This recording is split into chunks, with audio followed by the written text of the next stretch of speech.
No, always takes a little while before it finally shows. And we're live, at least according to the YouTube thing. With any luck, it's actually accurate. Alrighty, so, just like last time, we're deciding that we're going to do a little bit of streaming just after Captain Foley has wrapped up his little gameplay that he was doing on Starfleet Command I. Hello, Matthew Stamper, and welcome to the stream. We're just starting things off. We want to show off a little bit more of Starfleet Command, Orion Pirates Plus mod. But basically, this is Starfleet Command II. If you just come from Captain Foley, he was playing Starfleet Command I, and he's working on getting Starfleet Command II, and I can't wait for him to get that working so we can really enjoy all the things that this game can kind of bring to the table. So, one of the things that he was mentioning was that he was really looking forward to being able to fly one of the Federation-class Dreadnoughts, the classic DN class for the Federation, and I was thinking maybe we should start a campaign there. We already have our... Well, we actually have two previous stream campaigns. There was the stream campaign that I've been sort of semi-running on a semi-consistent basis, which is an ISC campaign. But then there was the one that we did last time, where we basically took out the absolutely gorgeous Constitution-class model, Federation, the 1701 Enterprise. But I don't know, do we want to continue that one, or do we want to start a new one with the triple nacelled Federation-class Dreadnought? I'm kind of open to ideas on this one. So we're going to take a quick look through. Hey, Laurendell! Nice to see you. Always nice to see people who are from here. So just a quick check through this vessel library as we just kind of wait to see what kind of people are thinking about whether or not we want to continue the Thresher campaign, which is a Federation Constitution class, or maybe try stepping up to the Federation Dreadnought, which is a classic Federation triple nacelle class design. And so I'm just going to quickly run through here into the Dreadnoughts section. Don't worry, these MFDs are actually wrong because all the in-game 3D models have been changed. So if we were to do the different design with an FDN, we would be basically coming in at this. 4 photon torpedoes, 10 phaser ones, early era Dreadnoughts. They're very much just heavy cruisers designed to cruise for much further range, so they're not really super powerful. So I don't think there'd be too much difficulty just starting a brand new campaign with a Dreadnought. But also, again, do we want to just continue with the Constitution class? Because it's just as beautiful a model. So, yeah, and the other one that we are currently using in our other campaign is, let's switch on over, we need a CAR, if I'm not mistaken. Not a CAD, because those are drone cruisers. There it was. I saw it. CAR. So it's got 4 photon torpedoes and 8 phaser ones. A little less phaser ones, but a lot more maneuverable. I'm just downloading all the mods and patches, ready to get this game back on my new comp. Yes. Yes, this will be awesome for you.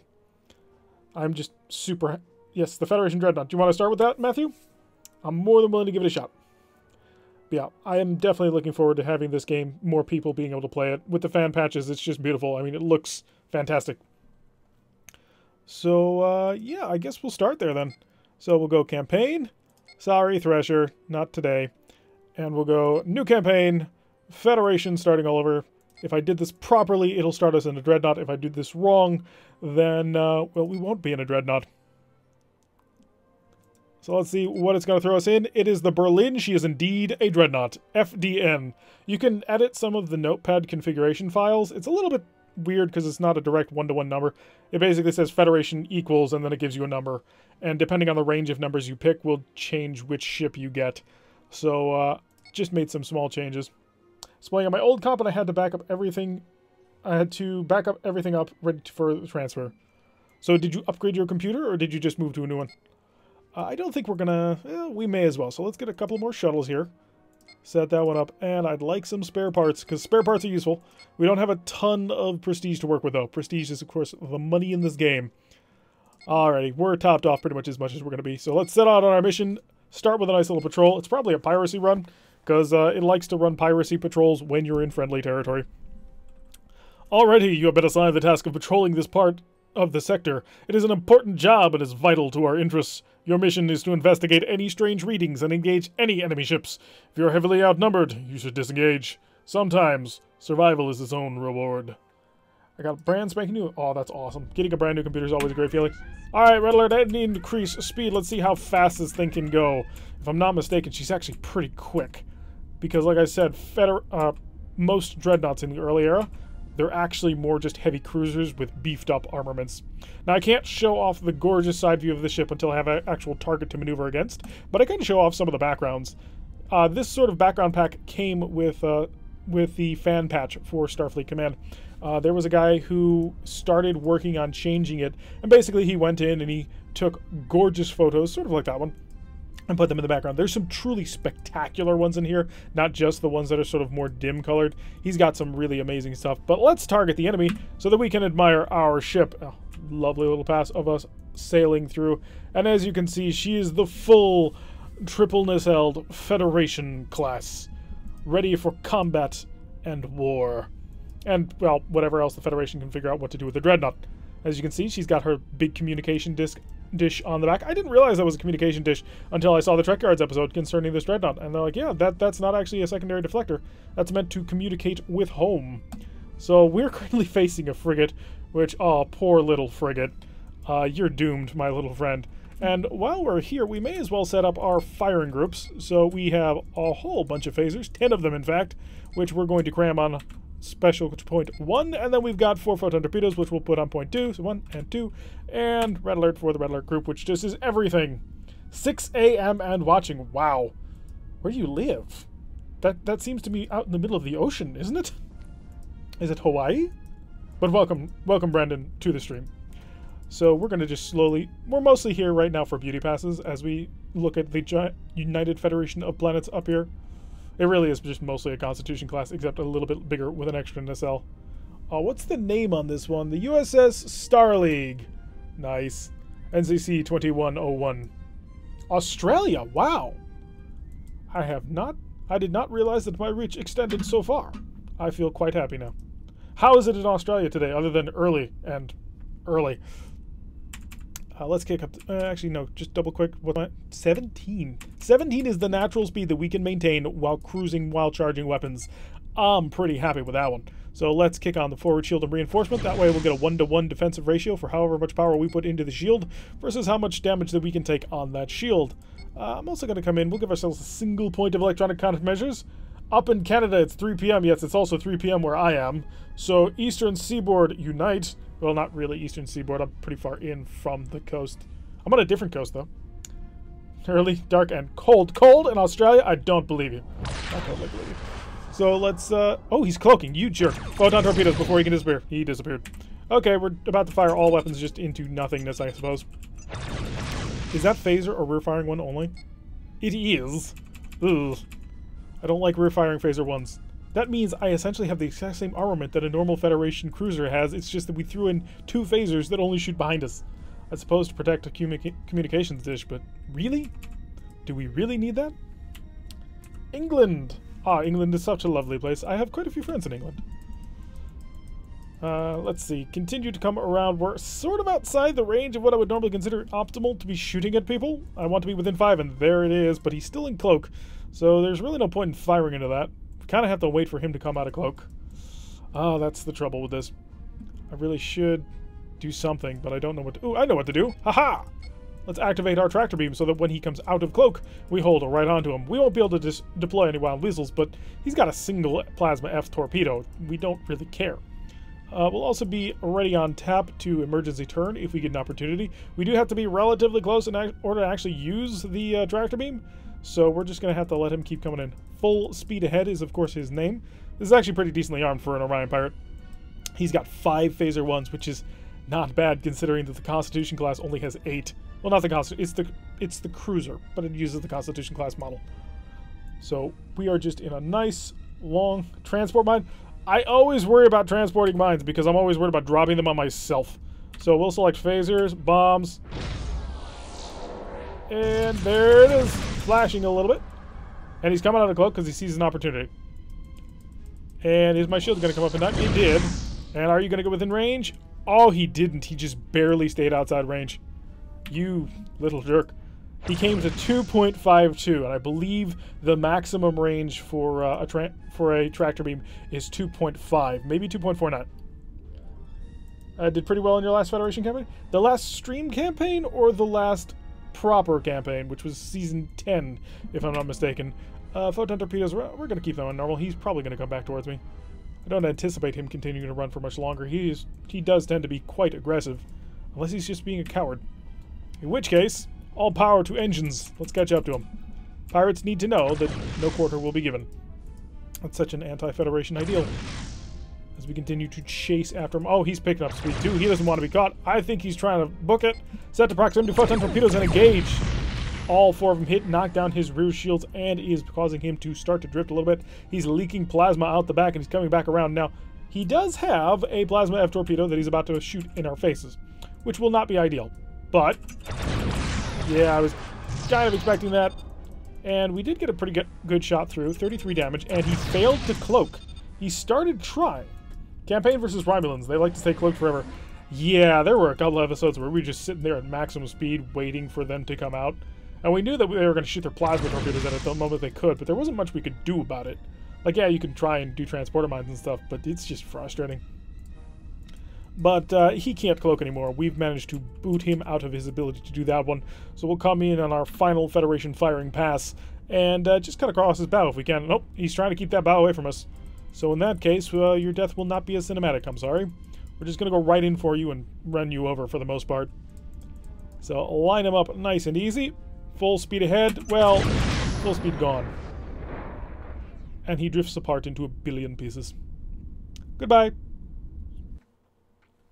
So I don't imagine they're going to give us that much prestige. I mean, we are in, after all, a Dreadnought. Although, yeah, 166. We are, of course, a Lieutenant Commander driving a Dreadnought, which is an interesting prospect. We're going to avoid the nebula, because that's how you damage your ship, is by flying through nebulas. Flying through MET-17 patrol tends to be a little bit buggy. Diplomatic action or fleet action. We'll take a fleet action. We're a Dreadnought. We're supposed to be leading fleets. Of course we'll take the fleet action, because clearly I will be in command, unless there's equally powerful things. Hey, there's equally powerful things. It's a Marak Dreadnought early, DNE. And it is equipped with... Wow, that's only like 6 missile launchers on a Dreadnought. Jeez. He also has a pretty decent number of disruptors. He's got 4 of those, backing that up with a whole bunch of Phaser 2s and a couple Phaser 1s. Am I misreading that? No, that's Phaser 3s. Wow. He has pretty significant high claws. So we're just going to, I suppose, keep pace with him. We can go incredibly quickly for a Dreadnought. Well, I suppose not for a Dreadnought, but just incredibly quickly for a Federation vessel. 17, he's like booking it. And there we've got that cute little nebula off in the distance. Some sort of star forming way off there. Let's shut that off for a moment and see if there's anything off on the other side. Ah, there we go. That's what I'm talking about with the background packs. Oh, it's the gigantic, gorgeous ones. And it's stuff like that and stuff like the interface being in the right thing that just makes this game look, well, modern. It really does. It feels modern. It feels good. And once you get everything basically up to snuff, which is not hard anymore. The guys at Hot and Spicy have worked really hard to make this as easy as possible. And I think they've done a really good job. But the game just looks absolutely beautiful like that. Alright, we got a Klingon D6. It is some form of light Dreadnought. And I believe he is a triple nacelle design. Nice little Klingon. Ooh, we got 2 C6s already. So we got 2 early Dreadnoughts heading towards us. So 1 for me and 1 for you, or shall we double up? That'll be an interesting question. What is your name, by the way? You're the Blood Urn. Which makes me not think of cool killing starships. Sorry, but your name is pretty disappointing, actually. So we're going to send out a probe. Oh, it's 3 Klingon vessels. What do we got here? It is a C6, a C6, and a C6, the killer. So we have a small problem. We're basically running our own little mini Kobayashi Maru, except in Dreadnought form. Although at least we did bring along a friend this time. Okay, photon torpedoes, set them to proximity mode. We're going to engage from maximum range. 88 is not... Wait, are we see? How much further forward from us are you? Because we were seeing the C6 beyond a range of 100. 100 is your normal sensor range. So anything beyond that is just fantastic. So at a range of 55, we should be able to start engaging with our photon torpedoes. I think we're going to want to keep this at long range. Getting in too close with Klingon dreadnoughts will probably not end super well. We don't bring fighters or anything like that. We are a pure... Well, we're a pure combat vessel. Federation combat vessel, that is. If we were Hydrons, then not having fighters would make us weird. So it looks like the Blood Urn is really starting to get in tight and close. The AI tends to like to be a little bit aggressive, although he does have pretty good shields for it. And look at them hindclaws attacks. Getting some pretty good damage down. Hey, let's start opening fire. Maximum range shots. So 4 photon torpedoes is not a whole heck of a lot. We managed to hit with 2 and weakened his shields. Took an entire bar off of that one. So we're probably just going to stay at range and play the long game. Because getting in too close could cause problems and quickly. Although if this C6 wants to come towards us, we can definitely go in on him. He's already taken shield damage, especially that forward port shield. That should be down to red by now. We're not within actual reasonable phaser fire range just yet. Although, as soon as our photon torpedoes are armed, we might actually be in that range. Yeah, so the Blooder definitely getting ganged up on here. He kind of should be using his speed to his advantage. Just head out away from the enemy. One of the great things about having missiles is they don't take power to reload and fire. So because of that, you can get to some truly massive speeds, especially in Merak ships, which rely so heavily on missiles. So already, these vessels already shooting. Now show me the little one that already is damaged. It's you, isn't it? I hope so. You're already repairing something. Range of 18, I'll take that. Definitely. As soon as... Oh, photon torpedoes so close to being charged and ready to go. So we're going to get on here. We're in a pretty nice position right on his stern. Should be some... Oh no, you are it. You're the damaged one. You're not. So photon torpedoes have to go to you, I think. Except I can get an actual photon torpedo shot in here. That'll be the full alpha. It's not going to be a tremendous amount of damage, but it should be pretty decent. So all weapons armed. Photon torpedo within a range of 8 is a 50% accuracy, but we're going to get even closer on this one. What's my opinion of Starfleet Command III? The less said, the better, honestly. I did not like the simplification that they made to the game. I don't think that it benefited things. It was cool to play in a later era, but really, one of the cool things about this game is some of the complexity, and one of the best things about Orion Pirates Plus is it brings some of that complexity back. So getting a nice little pass on in there, causing only 27 damage to the interior, which is not great, but we managed to hit him to the rear. And if there's one thing we learned about... Oh, that's interesting. If there's one thing we've learned about Klingon vessels, it's that they tend to have very weak warp cores. We're not quite sure why, but you shoot in a Klingon vessel and you get some hull damage on him, and suddenly he's just missing big chunks of himself. I think as soon as the phaser capacitor is charged, we're going to start really kicking up the speed here. Yeah, I don't want to put too much power into the shields, and I want to definitely be much more active with my photon torpedoes, although the Blood Urn is about to die, which is going to be 3-on-1. We can do it. I mean, I have high confidence we can do this, but it is still going to be 3-on-1. So I'm going to put that half a point of energy into the rear shield, because I'm going to need that rear shield very shortly. And so you've taken, wow, you've actually taken a 52 additional extra damage. One pass through might be all we can manage, because he's really badly damaged, and I don't want to be in the middle of them when he dies, he says as he gets in close. Okay, point defense system's active. Let's see if we can't pluck some of these off for him. Photon torpedoes are not yet ready. Come on, shoot it, shoot. We weren't as close as I thought we were. Hi, all weapons fire. Oh, the photon torpedoes were ready. Okay, kick on the speed, let's go. That's a scatter pack launching, so we're going to drop a mine right here.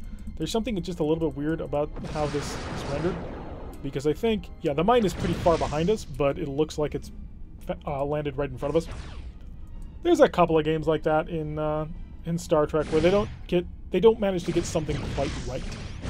And it tends to be just a small feeling. Ooh, lost our rear shield. That's not good. We need rear shields, especially right now. Oh, it's back. Good. Legacy was another one where Legacy looked really beautiful, and, you know, it was Star Trek on a console, but there was just something a little bit off about how Legacy was playing. I mean, it was a completely different combat style to this, but still. You're doing a speed of 20, you're doing a speed of 15, you're doing a speed of 17, I'm doing only 23. Are you trying to climb to catch me? I bet you are. Let's turn. Yeah, we can hopefully spread this fleet out just a little bit. And I really want to get at this guy in back. He is the one who has already taken a pretty decent amount of damage, so the more that we can focus on him, the more we can take him down. Bridge Commander had some fantastic ship combat. I never actually played Bridge Commander as much as I probably should have, but I had a brother who was huge into Bridge Commander. He actually like joined a Starfleet fleet, I guess, and he flew this engineering sectionless Sovereign class type ship that had a lot of photon torpedoes, and that was sort of the ship that he liked to fly. He's pretty effective in it too, although he's always been a much bigger Romulan fan than anything else. So we're going to get nice and close and blast into you, try and cause some damage. Unfortunately, didn't actually cut through as much as I would have liked. I'm going to hug nice and close to him, despite the fact that we're going to take some damage on through. But the reason why we're doing that is because I didn't want to reveal my rear shield, which I want to get some power back up. So I'm not way into the Bridge Commander community, so I'm not quite sure what's currently going on with them. We're starting to take some damage through. Alrighty. Do we really stick around and keep messing with these guys? I think we can still take these guys on. We're just not going to be able to do any close-in passes anymore. So speed of 25, and I'm going to probably hit this mine, aren't I? It's going to be close, but not quite. Aha! Avoided it. So we're taking some hits through the shields. We're up to 52 power, but having no rear shield is not a good situation to be in. We'll get the phaser capacitor back up to full power, and then hopefully we'll get everything else charging. Keep the engine repairs going. Desperately needed. I'm glad we went in for a couple of extra spare parts. You're doing... wow, 29. Boy, you're eager to come at me. Double mine, just to cause them to try and break course a little bit. I don't think it's going to do too much, but I would like to generate some distance. No, you very correctly realize that all you've got to do is continue to fly the path that you were flying, and you'll get into a very nasty position on my 6. So, more speed. Oof. I think it's just a matter of there's too many of them. Actually, you're in a really good position for me, because you're against the shield that's still up. Oh, nope, you're just barely on the right side for that not to be working. Alright, we're going to run. We could have tried to keep running, or tried to keep fighting, but unfortunately, we took too much damage to the stern shield too early on. If we had avoided that, if we still had our rear shields up at a pretty decent level, we could have turned right back in on him and sort of knocked into him, but I'm not willing to sacrifice a Dreadnought at this stage in the campaign for what is effectively nothing. So we're going to come over in here, and we have pretty good data over here, so let's turn a little bit. You are dogging me way closer than I want you to be. He's doing 30.7. Can I go faster than that? No, I can't. The Klingons are just going to be faster than us, period. We're probably through our belt armor at this point, but... drop a mine. Let's see how you like that. Oh, that is the best use of disruptors, is just steadily plink away at somebody who's trying to get away. Because they're super accurate, they just don't deal a whole lot of damage. The Armada 3 mod is great? Yeah, I've heard that the Armada 3 mod is fantastic. I've also heard that the Stellaris Star Trek mod is amazing, and I actually played that a while back. Haven't had time to get back to it. Although it too was absolutely really well done. Because it allowed you to actually go through all the eras, because they had this modification system where the ships would steadily update. You started like pre-TOS. You started like pre-Enterprise stuff, and then you would get the Enterprise, and then it moved you on to TOS, and then that moved you on to TMP, and then you moved on to TNG. It was great. Oh, it is, for me, the biggest thing is having huge fleets. Gigantic fleets of thousands of Federation vessels. You can do that in Stars, absolutely. So we got away. Didn't get penalized any prestige, but we didn't make anything. But we have made it to the neutral zone. And we're going to pick up quickly 30 plus 10 for some reason. And we'll amp up the spare parts. We really kind of want these. Just to have enough so that we don't have to die in the middle of battle. Oh, can't have that many mines. I read you. Wow, the cost for mines is huge. I didn't quite realize that. So we'll pick up 132 worth of stuff. We didn't use any shuttles, so we're good. Any missions here? Got an MET-6 patrol, which I think is an anti-piracy patrol. And we will rock and or roll. Alert. And up to our speed of 17, which is just phenomenal. I'll probably say that several times throughout this, but having a speed of 17 is just really fun to have. So shields are up and we're scanning around. We have a beautiful purple nebula off in the distance. As we'll just give ourselves another little 360 to see whether or not we're going to run into another wonderful nebula, like in the last mission. We didn't have a whole heck of a lot of time to observe and enjoy the nebula, but yeah. No, it's a much more subtle area of space, not quite so bright on the color palette, designed to evoke certain sensations somewhat below the surface. And just as I say that, we come to the gigantic swirly purple nebula of doom.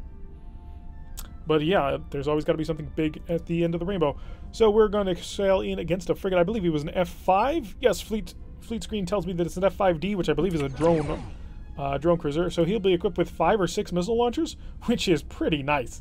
That's quite a lot of firepower to cram into such a small frigate, because if he's got 5 of them, and he gets heavy missiles, Type 4s, then each one of those missiles will deal 24 damage, which means he's dealing 120 damage every time he fires. You see, it is a drone, but it is an early drone version, so it's all... No, it does actually have 5.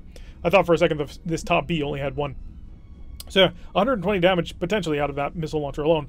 Probably doesn't have that. He's probably got Type 1 missiles. Type 1 missiles do 12 damage, so 60 damage instead of 120. But he does have double ammo. So at the end of the day, if you can hit everything... I don't have the Empire management figured out. I tend to get mired with debt and fall behind the technology curve. In Stellaris normal or in the normal game? Or are you talking about Armada 3? Because for Stellaris, basically just spam minerals. That's the way the game goes. For Sins of a Solar Empire, I've never been all that good at the game. I mean, I enjoy it, but never been tremendously successful. We're going to set up our tractor beams for defensive mode. We already have our defenses set up there, so I'm also going to... we're not going to bother. Oh, actually, we should bother. Hi, incoming missiles. Engage the tractor beam. The timing is probably not great here. Ah, well. We'll just pass him. What I wanted to do was tractor beam him so that his ECM would stop mattering. Which it does matter. So, yeah. Any Stellaris game mod? Stellaris is all about spamming minerals and continuing to look for ways to spam more minerals.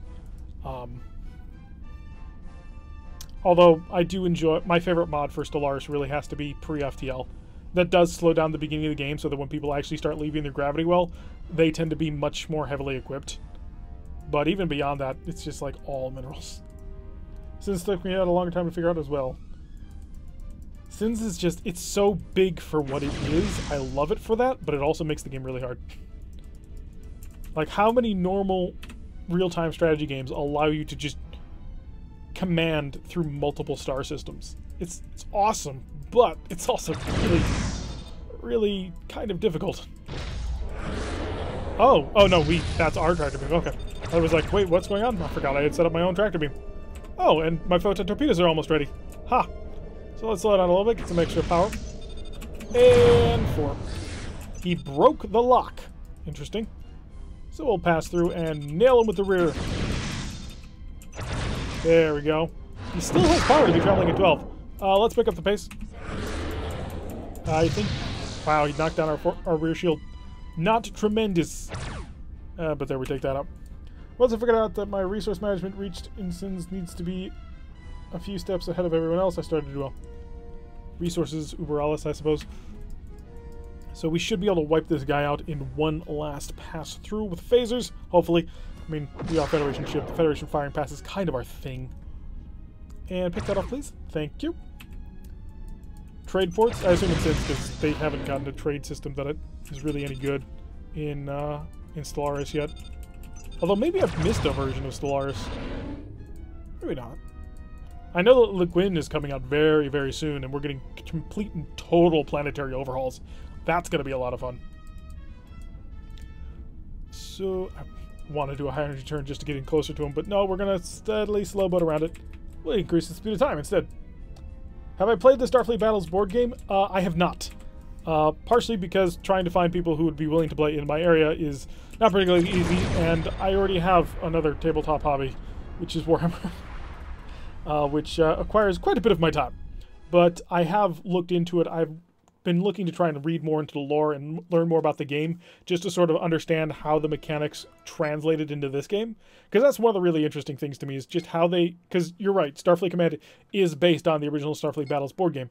And seeing what decisions were made in order to bring that game to the computer is really interesting to me. Oh, we can get maximum Marines. Excellent. And even more spare parts, because I don't imagine we're getting out of a Dreadnought anytime soon. It's just too good not to have. I wonder how it even work. How it would even work, yeah, from the game. Warhammer's too expensive. If you... It's an interesting argument that I recently had with my brother about the expense of Warhammer. Because I argued from the perspective of, yeah, Warhammer's way too expensive. And he argued from the perspective that if you put it into perspective of all your other hobbies, Warhammer's actually not terrible. And I suppose he can say that because he's very good about limiting himself to only things that he really wants to field on the field. He plays Tyranids. And so you can imagine just how many models he had to make for that. And I play Guard, so we both ended up coming out with very spammy armies. I was looking at Starfleet Battles. It seems so complex and time-consuming, perhaps too much from you. It is and it isn't. So the thing about Starfleet Battles is that there's a lot of complexity to it, but a lot of that complexity can be just boiled down to look at the datasheet. Because it's the same thing with the Battletech board game. Look at the datasheet, it all works from there. And then there's a whole bunch of stuff about modifiers, but you can make that work. It's not terrible. It's time-consuming there. It's hugely time-consuming. If you ever try and play a game of BattleTech or Starfleet Battles in real life, it's going to take you at least an hour, probably several, especially if you play a larger game of BattleTech.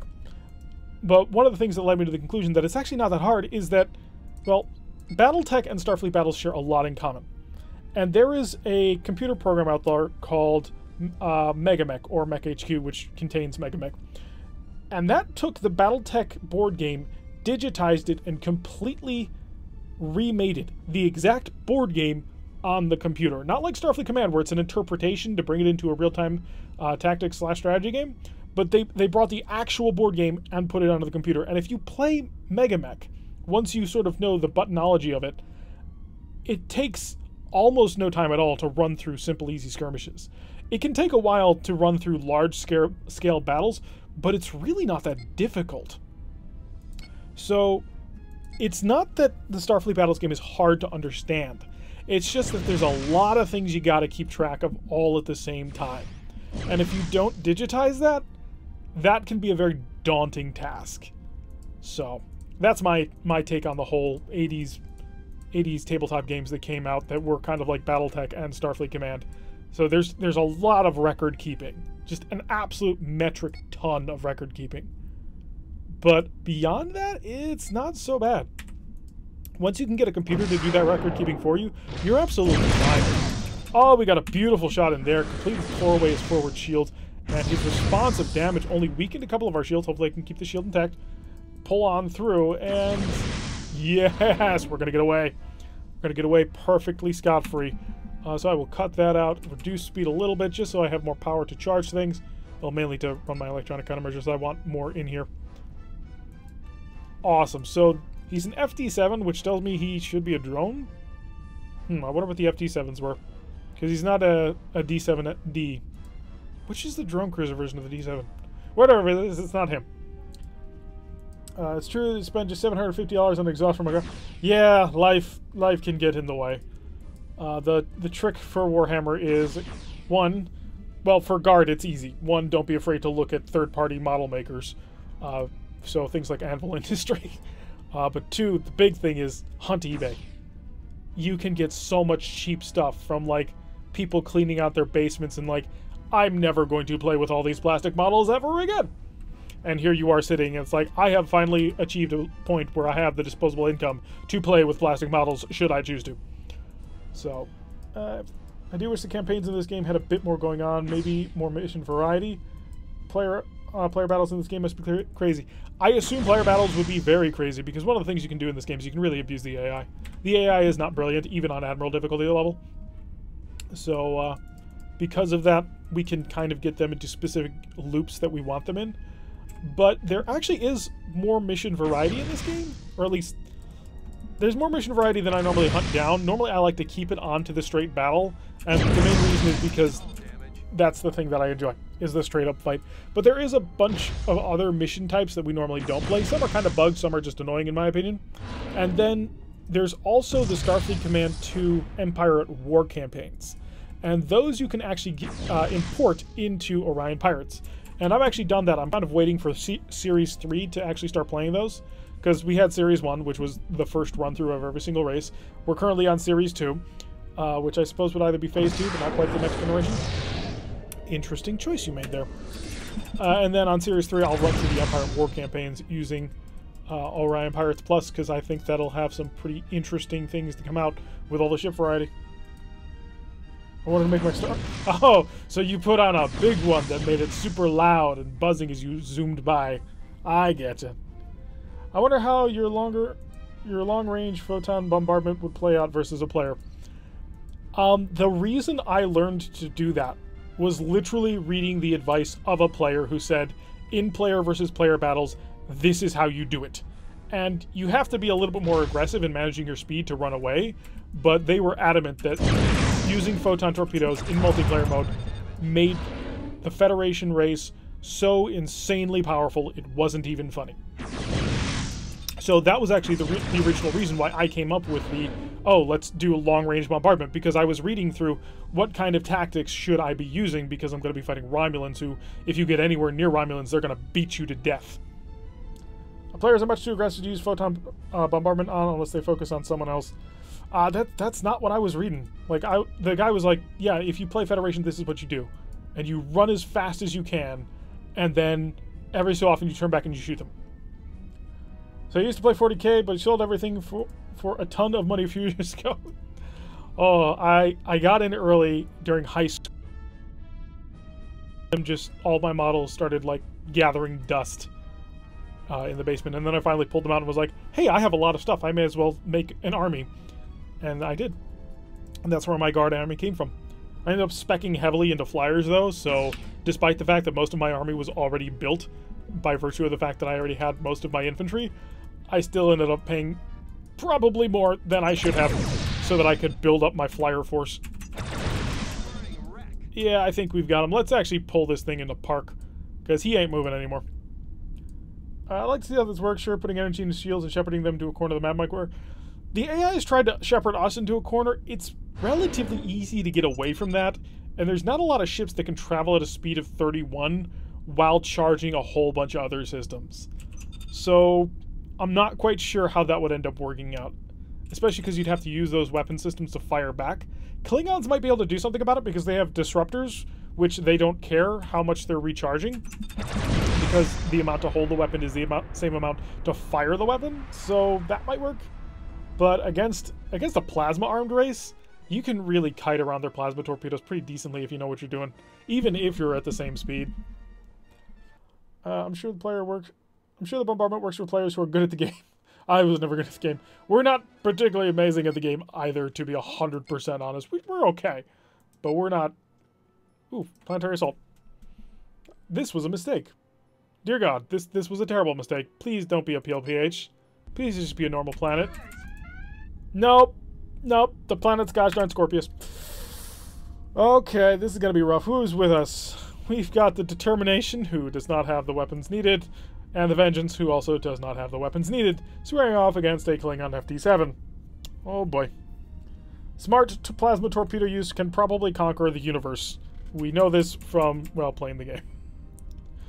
Oh, plasma torpedoes are so frighteningly powerful. They're just psychotically good. They scare the heck out of me. Because there's just so much damage concentrated in them. And there's ways to, like, stop that damage, but all of those ways are limited. Like, you only have so many wild weasels. You can only keep away from the enemy for so long. And nobody has enough firepower to really burn down a plasma torpedo properly. Who else we got here? We've got another FD7. So is that two of them? It's two of them. So really, I'm the big stick who's actually supposed to be doing the sieging. And unfortunately, I've got 4 photon torpedoes. That's really not enough to be doing the major sieging. I'm not quite sure how this is actually going to go out. I'd like to take the planet. Taking a planet in the neutral zone is always nice to have. But it may not work out as well as I'm hoping. Also, we have to protect our forward shield, so I'm actually going to pull away. We're going to have the Dreadnought drift back a little bit. I'll let the heavy cruisers get in there first. So who's the best plasma race, Gorn or Romulan? Romulan. Absolutely 100%, no doubt about it. It's the Romulans. Because here's the thing about Romulans. The Romulans bring bigger plasma torpedoes than everybody else. And the Romulans have cloak, which makes them invulnerable to plasma torpedoes. Like, the Gorn have fantastic phaser arms. They're good bare-knuckle brawlers. But the amount of damage a Romulan can just put out from his ships is so insanely powerful. Like, it's the kind of damage that I do not ever want to have to fight. I went into the Federation versus Klingon campaign, or Federation versus Romulan campaign, season 10, fully expecting to completely get my ass handed to me. Like, I was so concerned about it that it was the reason we started in a light cruiser and not in a frigate, because I was like, there's no way we're gonna win this. Like, this is gonna be a long, tough, hard slog, and if we come out of it intact, we're gonna have been lucky. And as it turned out, things actually worked out pretty well for us. ISCs for all your plasma needs? You must not like plasma or torpedoes then. Oh, the PPD is so much fun. Of all the weapons in the game, it is the most fun weapon to kill somebody with. Just because it's like, hit, hit, hit, hit, and now you're dead. I love it so much. It's also one of the better sieging weapons in the game. But yeah, plasma race, Romulans are better than everybody. Just, it can't be denied. ISC is the most fun of everybody when it comes to plasma, but the Romulans are the most deadly. The ISC cannot cloak, no. They do not have the technology to disappear from sight and vision and all other things. But they do have some really nice forward weapon marks. And that's all they have. That's actually kind of one of the problems with the ISC when they first sort of invaded our galaxy. They did not quite understand the maneuver warfare of what the Federation and the rest of the nations, or, yeah, nations I suppose you could say, rest of the major powers sort of what they thought warfare was supposed to be fought like. Like, Klingons are super big on maneuver warfare. Like, their ships are designed around their ability to dodge around someone. And the ISC just were not ready for that. They didn't quite realize what the heck was going on. And so all of their ships with huge, amazing forward firing arcs just found themselves completely outgunned in certain situations because they didn't have any guns to the back. Oh, that's bad. That's a lot of bad coming from me. Point defense system, please. Also, photon torpedoes. I have bad coming from me, but I can do worse towards you. So tractors are engaged. I'm going to try and curl this around more to get them on my rear shields. Yeah, bounce it off my forward shields. Do any missiles go faster than 31? No. No, they do not. Which is... Or 32, I think, is the fastest missile. Which is... Yeah, it's 32. So, yeah, there's one missile type that goes faster than 31. The Merak is not the counter to that, though, because the missile only lasts for 3 turns. So after 3 turns, the missile disappears and is useless. So if you're traveling at a speed of 31, and your enemy's traveling at a speed of 31, and your enemy is behind you and fires at you, unless you're at a distance of 3, that missile will not touch you. I'm sure it made sense when they designed it. I'm 100% positive there was some myriad reason for it. 32, it's like 10 minutes to catch up. Yeah, it'll burn out before that happens, which is the problem. And also, you know, point defense systems don't take power, which is fantastic. So I think we've managed to handle this guy with our forward shields intact, which is awesome. In fact, I'm going to set a proximity fuse on my photon torpedoes and get 3 out of 4 hits. Quite happy with that. Is he suffering from the common Klingon problem of weak warp cores? It doesn't look like it yet. He's still traveling quite decently. Is here cool? I like the rest of the races that have exclusive weapons to them, like the hundreds. Yes. I think every race has an exclusive weapon to them. Well, except for the plasma ones, but that's because plasma is just crazy. But once the X-series weapons come in, everybody does. So the Romulans use the plasma torpedo as their primary heavy, and then they back that up with a 10 minutes to close the 3-unit distance. Well, at that point, it'd be 90 seconds if you play on speed 7, because at that point it's 30 seconds per turn. They drag one of your buddies to the planet and cycle fire. They're actually good about going towards planets. They don't know how to fight actual star bases and star docks, but planets, they're going to beeline it. And I'm going to hope that they do it. Yes, MIRVs are the greatest thing ever invented. And one of the things that makes me most happy about Orion Pirates Plus is so many more ships get MIRV launchers. I guess Romulans do, since I remember that they had a unique Mauler in one of your videos. They have the most powerful Mauler. So apparently, and I did not know this until I think it was probably GTA who brought it up, the Mauler was invented by the Romulans, or so I'm told. And so they are supposed to have the most powerful of the Maulers. The main use of Maulers that we used was because we didn't like the expanding sphere generator, and so instead we took Mauler ships and kind of defeated the purpose of an entire race. Yeah, something like that. But yeah, I don't think that Romulans have a special Mauler, just that they have probably the most powerful one. The lore to this stuff is... Yes, the lore in this is amazing. It's kind of sad that it's all side canon. Like, Starfleet Battles is not canon, unfortunately, despite all the really cool stuff. Yes, more powerful is biggest battery. So whoever brings the most AAAs will win the battle. Are we... Alright, so the one thing we've got to do that we know for certain is we need to pull away and go around the planet differently from where they're going, so that they have to spread out their reinforcement, because planets do not give multiple reinforcement for some reason. Where was I? Oh yeah, the lore. So the politics that Starfleet Command brings to the thing, it's like Tom Clancy meets Star Trek, which is fantastic in my view, because I love both Tom Clancy and Star Trek. So you've got political thrillers and espionage and fleet engagements, and it's just awesome. I wonder what the battery is, 70 or something like that. It might be some. I should probably check at some point to see what the biggest Romulan vessel, like the biggest Romulan mauler, can deal.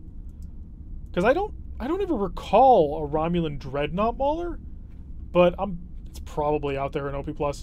They've got everything else. I love how different all the races feel in this game, down to the UI. Yes, some of these UIs are gosh darn illegible, though. The Merak one is just pain to look at. Like, it's painful to stare at some of the things. The Romulan one's not terrible.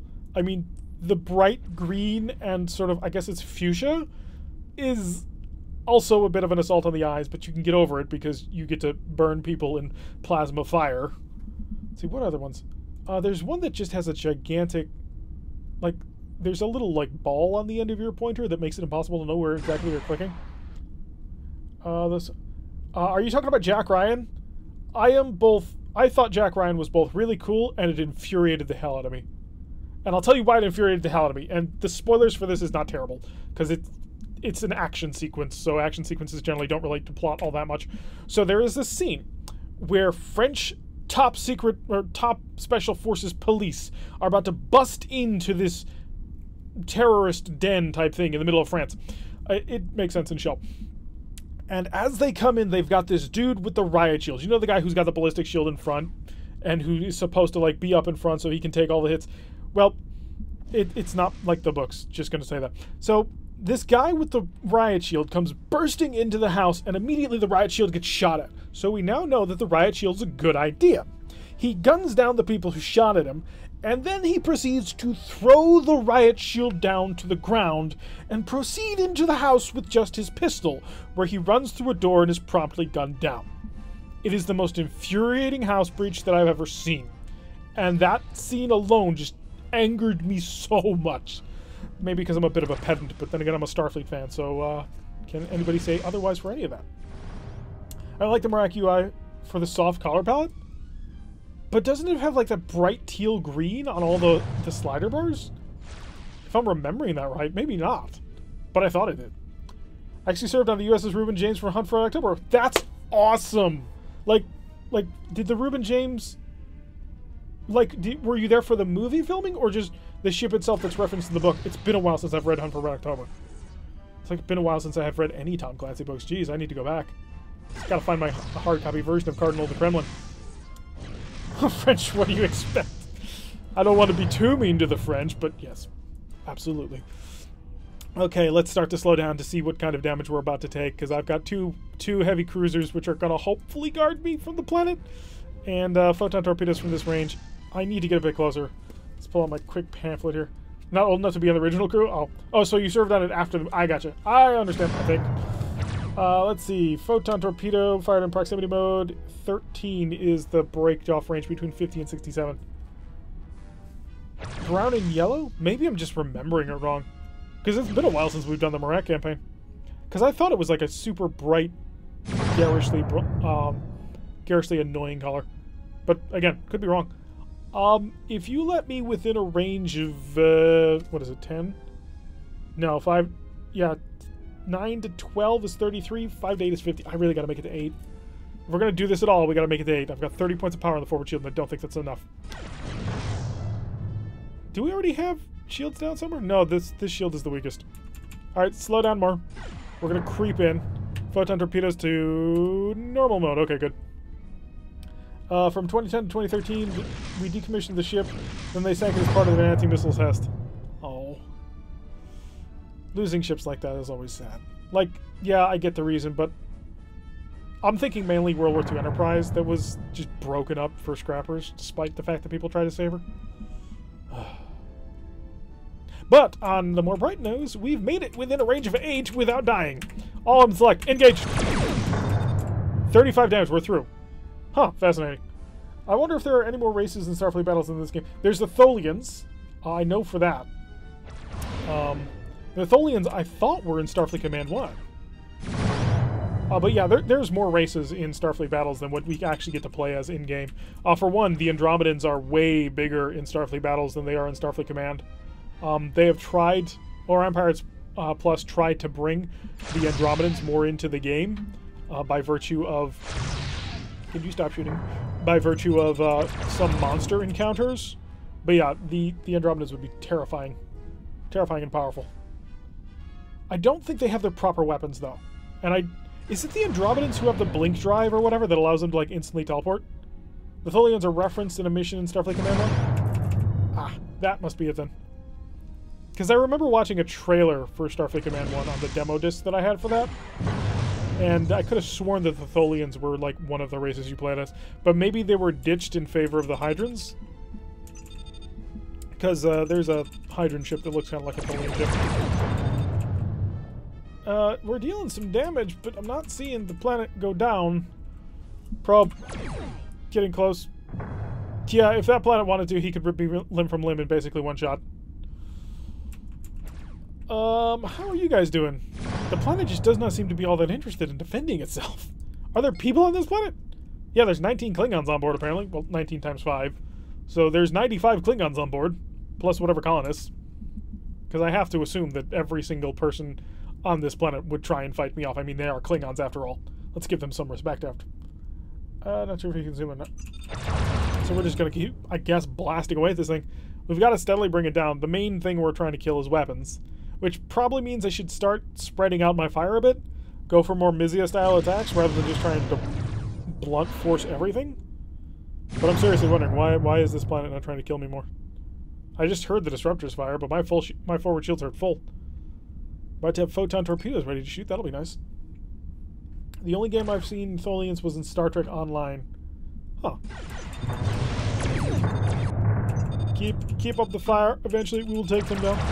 I couldn't get into Starfleet or Star Trek Online. I tried really hard. Like I have one of those lifetime founder packs too. I was super psyched for it coming on, and it did not end up being what I thought it was going to be. Like there was some parts of the ship combat that I enjoyed, but I could never get into it. I just couldn't get on the treadmill for some reason. I wanted to, I really did. I mean, it was Star Trek, but there was just something about it that kept me out of it. The whole idea of Andromedans being in this game is pretty insane. I don't think Andromeda is mentioned in anything else in Star Trek. I don't think they are either. I'm pretty sure Andromedans are pretty solely a Starfleet Battles concept. Is this one of those planets that shoots itself with Hellbores for some reason? It's got disruptors, not Hellbores, so I don't think so. Blink Drive isn't representative. No, it is not. Is it the... Do you know if it's the Andromedans or the ISC who has it? Because I know it's one of them. And I thought it was the Andromedans, but I could be wrong on that one. Tried really hard too. It also spent money on a lifetime, so... Yeah, then they made it free to play. It's like, oh, don't worry, we'll give you stuff. But... I've never really been able to get into MMOs. I got into Final Fantasy 11, or 15? 14? The Final Fantasy MMO I played for a while. Got into it with a bunch of friends. I've been playing STO before beta. I tested. Yeah, was it? All right, so you were able to get on the treadmill? I've tried and I can't get back into it. It's like I do, but I don't, and also I'd be jumping in so far into it. Also, I picked the engineering path, which, to be blunt, I probably should have picked the tactical path. But me and my friends at the time, we were all trying to like pick specific roles.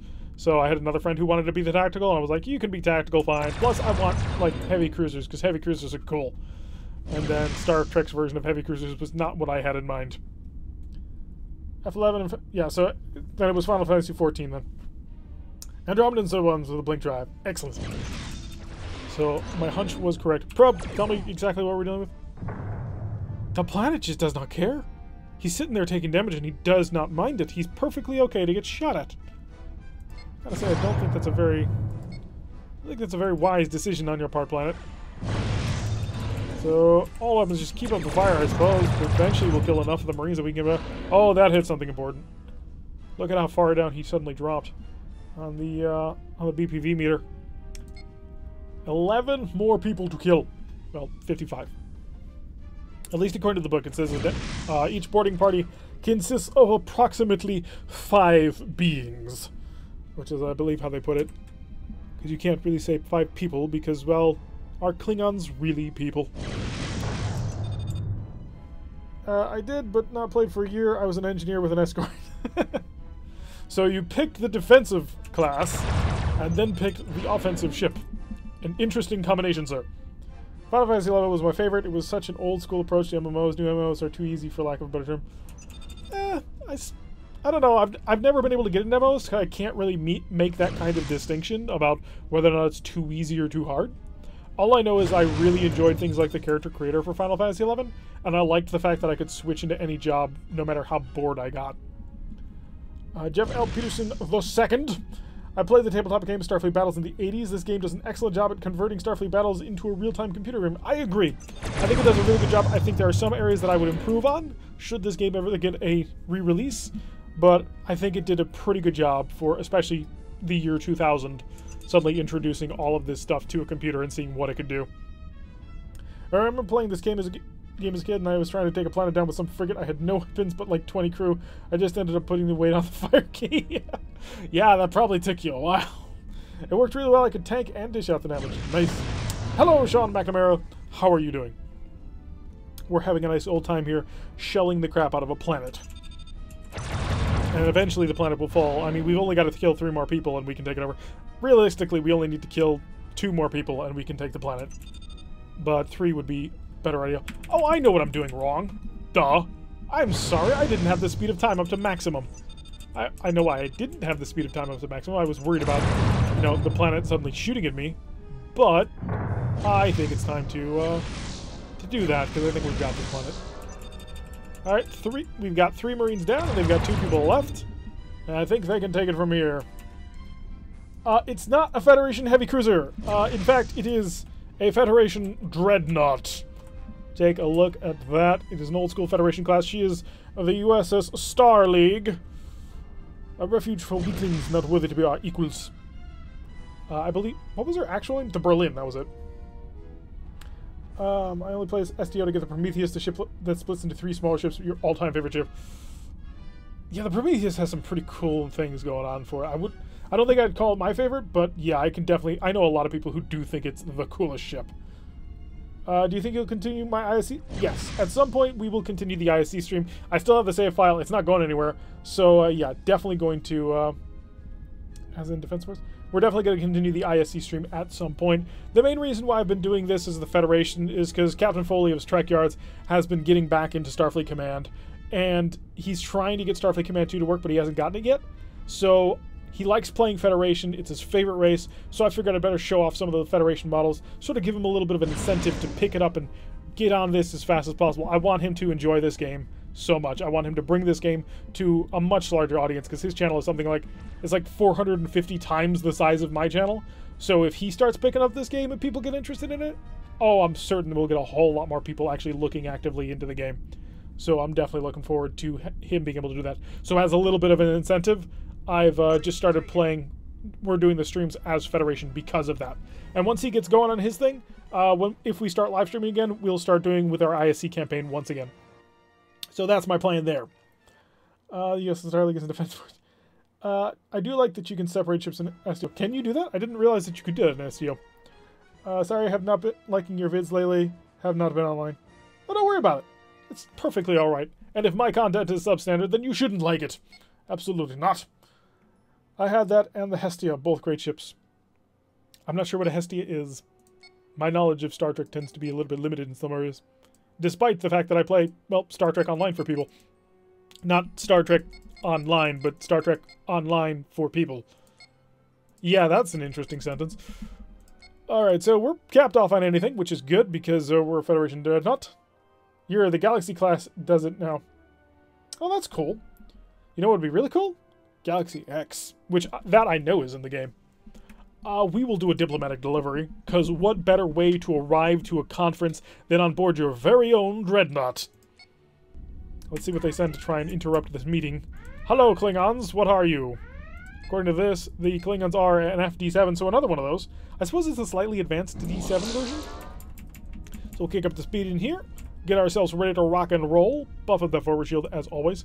It is very important on a Federation vessel to have a forward shield properly managed. The Hestia is an upgrade-looking Prometheus. Cool. I got the ships, but the MVAM console is fairly useless in my opinion. I really want it to be good. A multi-vector attack mode. Got it.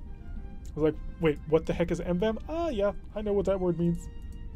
But it doesn't do anything for you. So is Foley watching this? I doubt it. I would bet dollars to donuts that he doesn't know anything about this channel. Like, we are a tiny, tiny little community at this point. We've been playing Starfleet Command for a while, but I don't think that he would be interested in watching this. Plus, he's a very busy person, I'm sure. I mean, running Trekyards and all that, I'm sure he's got a lot on his mind to worry about. And hanging around to swing around with our little crew. It'd be awesome if he did show up, but I wouldn't bet on it. Let's see. You cannot agree more. The two other parts just die way too quickly. So if they die, is it just like losing a summons in a summons in like a normal MMO, or is it like you have to go back home to get that thing patched? He's into his cool ships. I'm sure he'd love this. I'm certain he's gonna love this game when he gets it working. Like when he gets Orion Pirates Plus working, which brings us these gorgeous additional models and skins, he's just gonna be over the moon. Positive for sure. Do you have the erratic maneuvers button? If so, does it actually do it? It does. So watch our defense shift. Boom. Evasive action takes a decent amount of power. Actually, does it show me here? I'm not sure. It takes a decent amount of power to do, and it gives you an instant defense shift. I think it's 2 points. It gives you enough for 2 points, so it's like 4 points of energy. It might be less than that, or it might be more than that. So that's super important. But it takes quite a bit of power to do. And while you're in it, you can't fire guided weapons. But it makes you very difficult to hit. It's great if you're trying to just run. But generally, when we're trying to just run, we happen to be running into a small problem with the fact that we just do not have, well, enough power to run erratic maneuvers and speed at the same time. Red alert, all systems ready. We're gonna come in pretty hard on this. Hi! And now let go. Let go, my go. And we'll pick that up and move back. 27 damage. We got to ignore his attack shift without ever having to actually spend on ignoring the attack shift.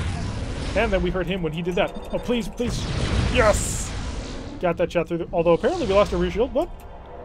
How many mines are you dropping on me? A lot of them. We're just going to slow down a little bit. Get underneath the mines. Hi. I'm not interested in playing that. It does just upgrade your dodge stats and makes you a little quicker. I don't think it makes you quicker. But it does give you more of a defense shift. How much damage does a probe in attack mode do? I think it's a mine? I think it's the equivalent of a suicide shuttle, which is a mine, which is 10 damage. After I realized it was useless, I stopped playing STO and I played it the first. Ooh. Ouch. I'm sorry to hear that, actually. Although, one thing that I am noticing is our shields come back really quick in this ship. Like, surprisingly, stunningly quick. Let's get a little bit of fire going out. It's a little bit of long range, but I'm waiting for my photon torpedoes to come back. And we're about to get that ready to rock and roll. This forward shield's pretty badly damaged. If he brings that bow around to me, I'm gonna punish it! I only hit one, because I forgot I was shooting into an attack shift of 1. Photon torpedoes, why are you so vulnerable to electronic countermeasures? You should be less so. I do have 2 Trekyards engaged. STO turned into a massive grind. Yeah, unfortunately, that's the way most free-to-play games work. They're just incredibly grindy. Although, personally, I don't think MechWarrior Online is too grindy. I'm told people think it's horrifically grindy, but my experience with free-to-play games was kind of like War Thunder. So, War Thunder, now that's a grind. But MWO is not so bad. But apparently a lot of the people in the MWO community think that's super grindy. And I could not disagree more. So suicide shuttles do 10. I think they do. I could actually check the big manual. And I will as soon as we start heading towards the planet, if you'll remind me. Depending on how long it takes me to kill this guy. What is your name? The IKV Darkslayer, is that? I think so. I gotta read it. Yeah, it's the Darkslayer. Well, I suppose you could have picked a little bit more of a cheesy name, but it would have been hard. But you tried, I suppose. But then again, that's probably written on every single one of your academy lists. SEO Mass Grind? Neither did I. I didn't think MWO was a bad grind at all. Like, I still play that game whenever I can, because it's fun to me. I mean, it's not BattleTech, and it's not, well, it is technically BattleTech, but not in that way, if you know what I mean. And it's not like a proper MechWarrior game, but it's not bad. Although, I'm a huge fan. We're going to digress slightly into MechWarrior. I'm a gigantic fan of the Champion Battle Mech. Have been since very young when I was playing MechWarrior 3. I suppose I wasn't that young when I was in high school then. And, I am not happy with the current Champion introduction. It's the newest mech that just got introduced into the game, and I am not happy with it.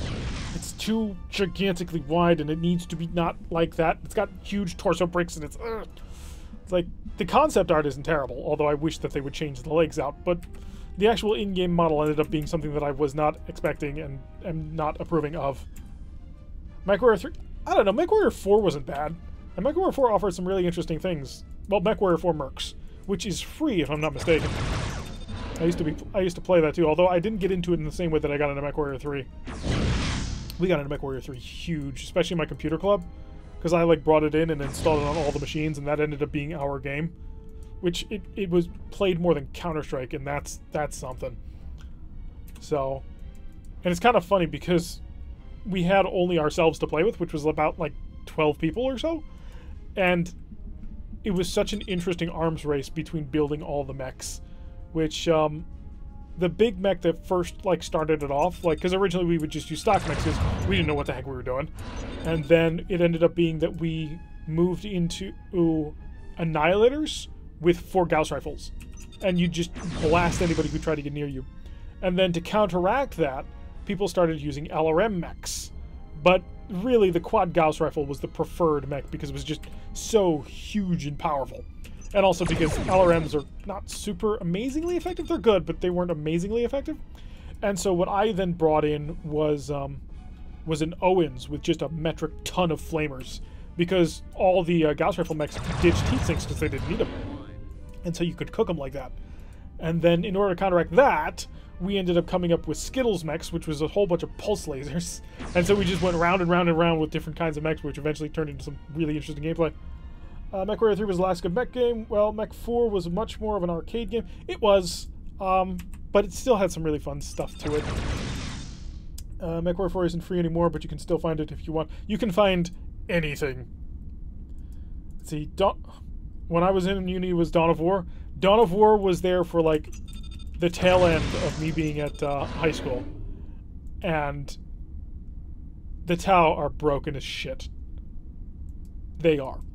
Although what I ended up doing, though, after that was I went playing Imperial Guard 100% of the time. And the Guard are even more broken than the Tau.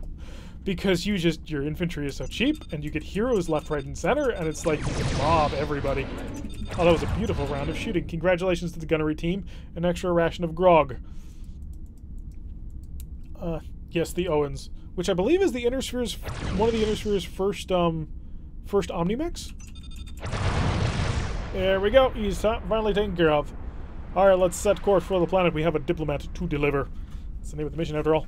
So let me grab the big book of armaments and Starfleet Command Volume 2 Emperors of War Gameplay Manual and Reference Guide. This son of a gun is how many pages?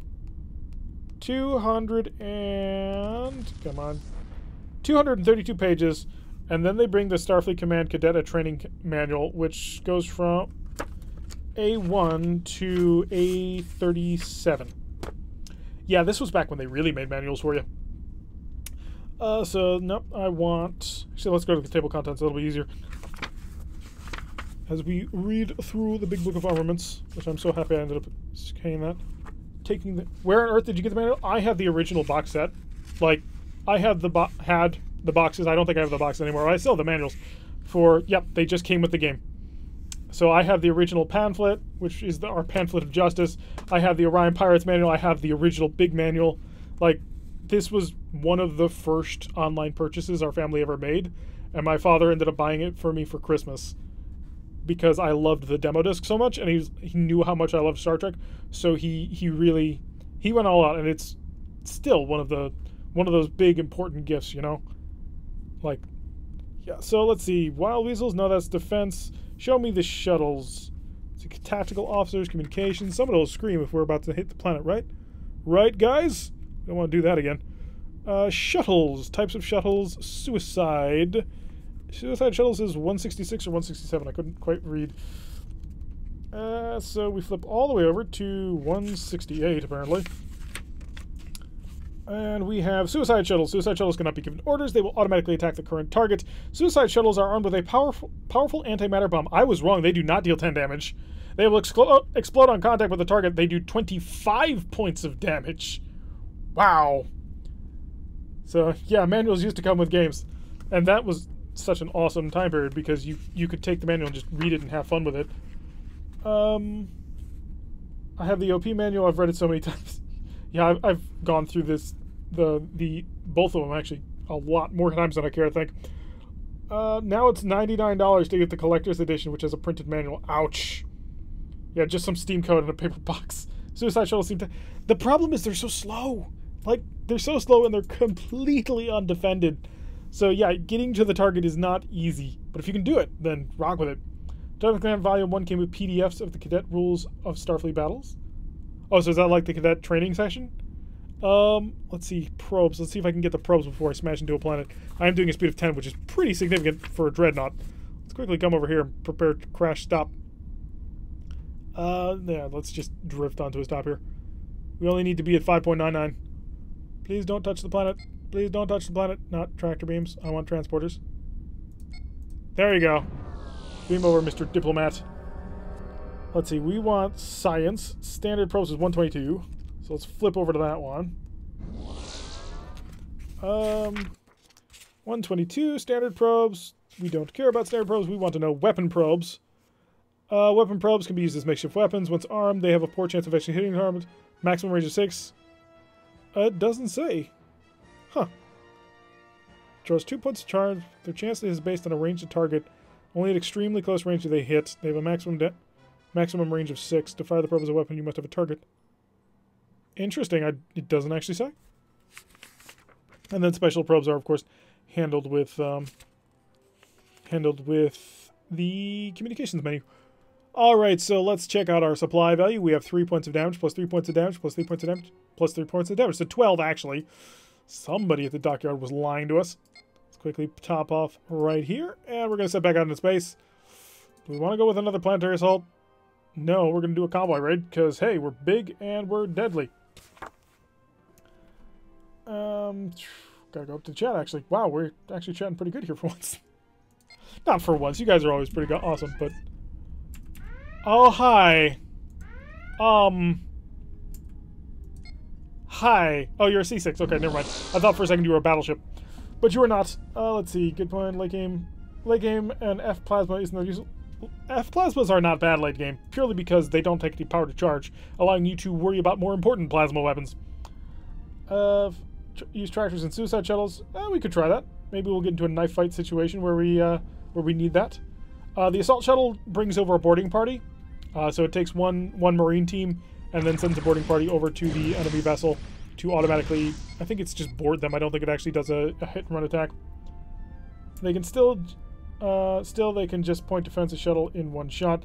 Yeah, point defense systems are super effective and they just murder everything.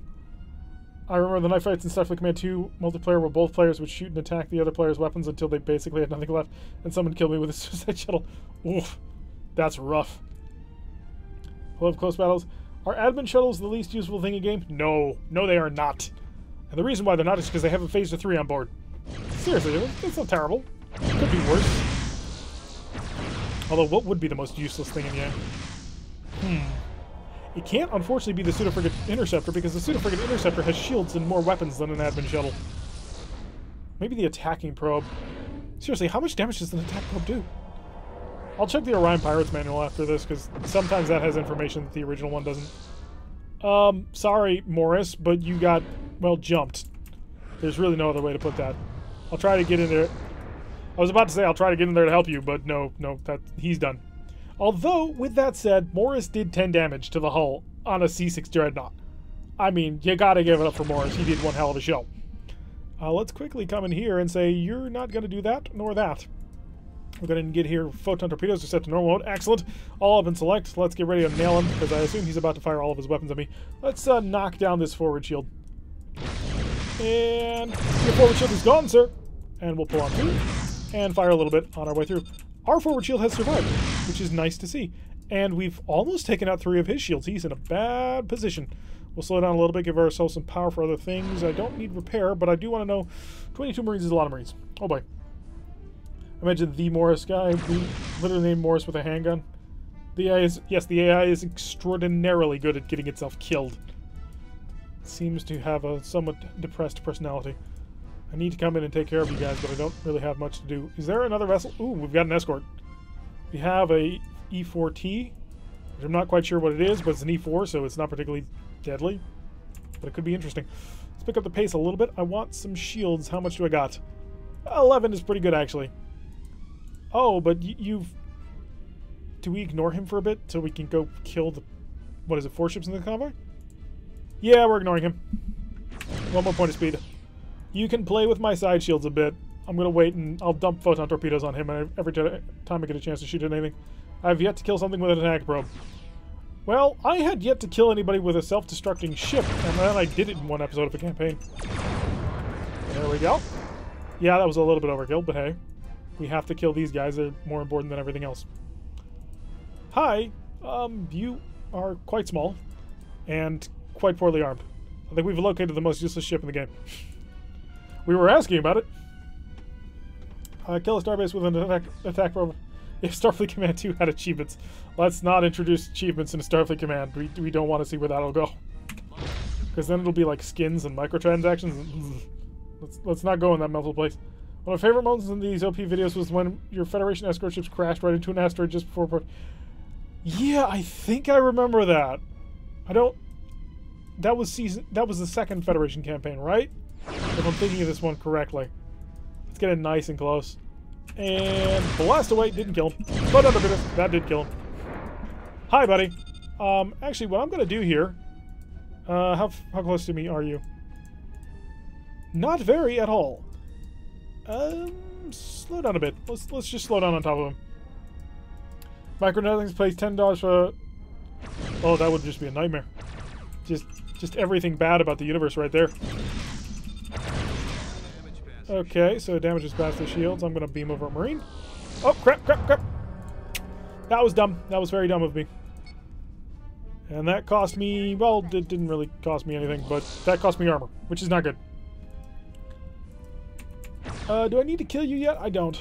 How many extra ships? So you're an escort. You're the final... So, yeah, you're the last one. I'm going to kill you. So he's already taken care of. Let's pick up some pace a little bit as we get right on top of him. And we'll kill the convoy, and then we can do other things. The funniest thing I remember from when he tractor his ally towards... Yeah, yeah. We've had to do that a couple of times. The AI is not very good about actually, you know, getting involved in fights. It's like, we don't need to take care of the Star Dock. You handle it. Get over here, you little son of a... And you're hopefully gone with this, but I don't think so.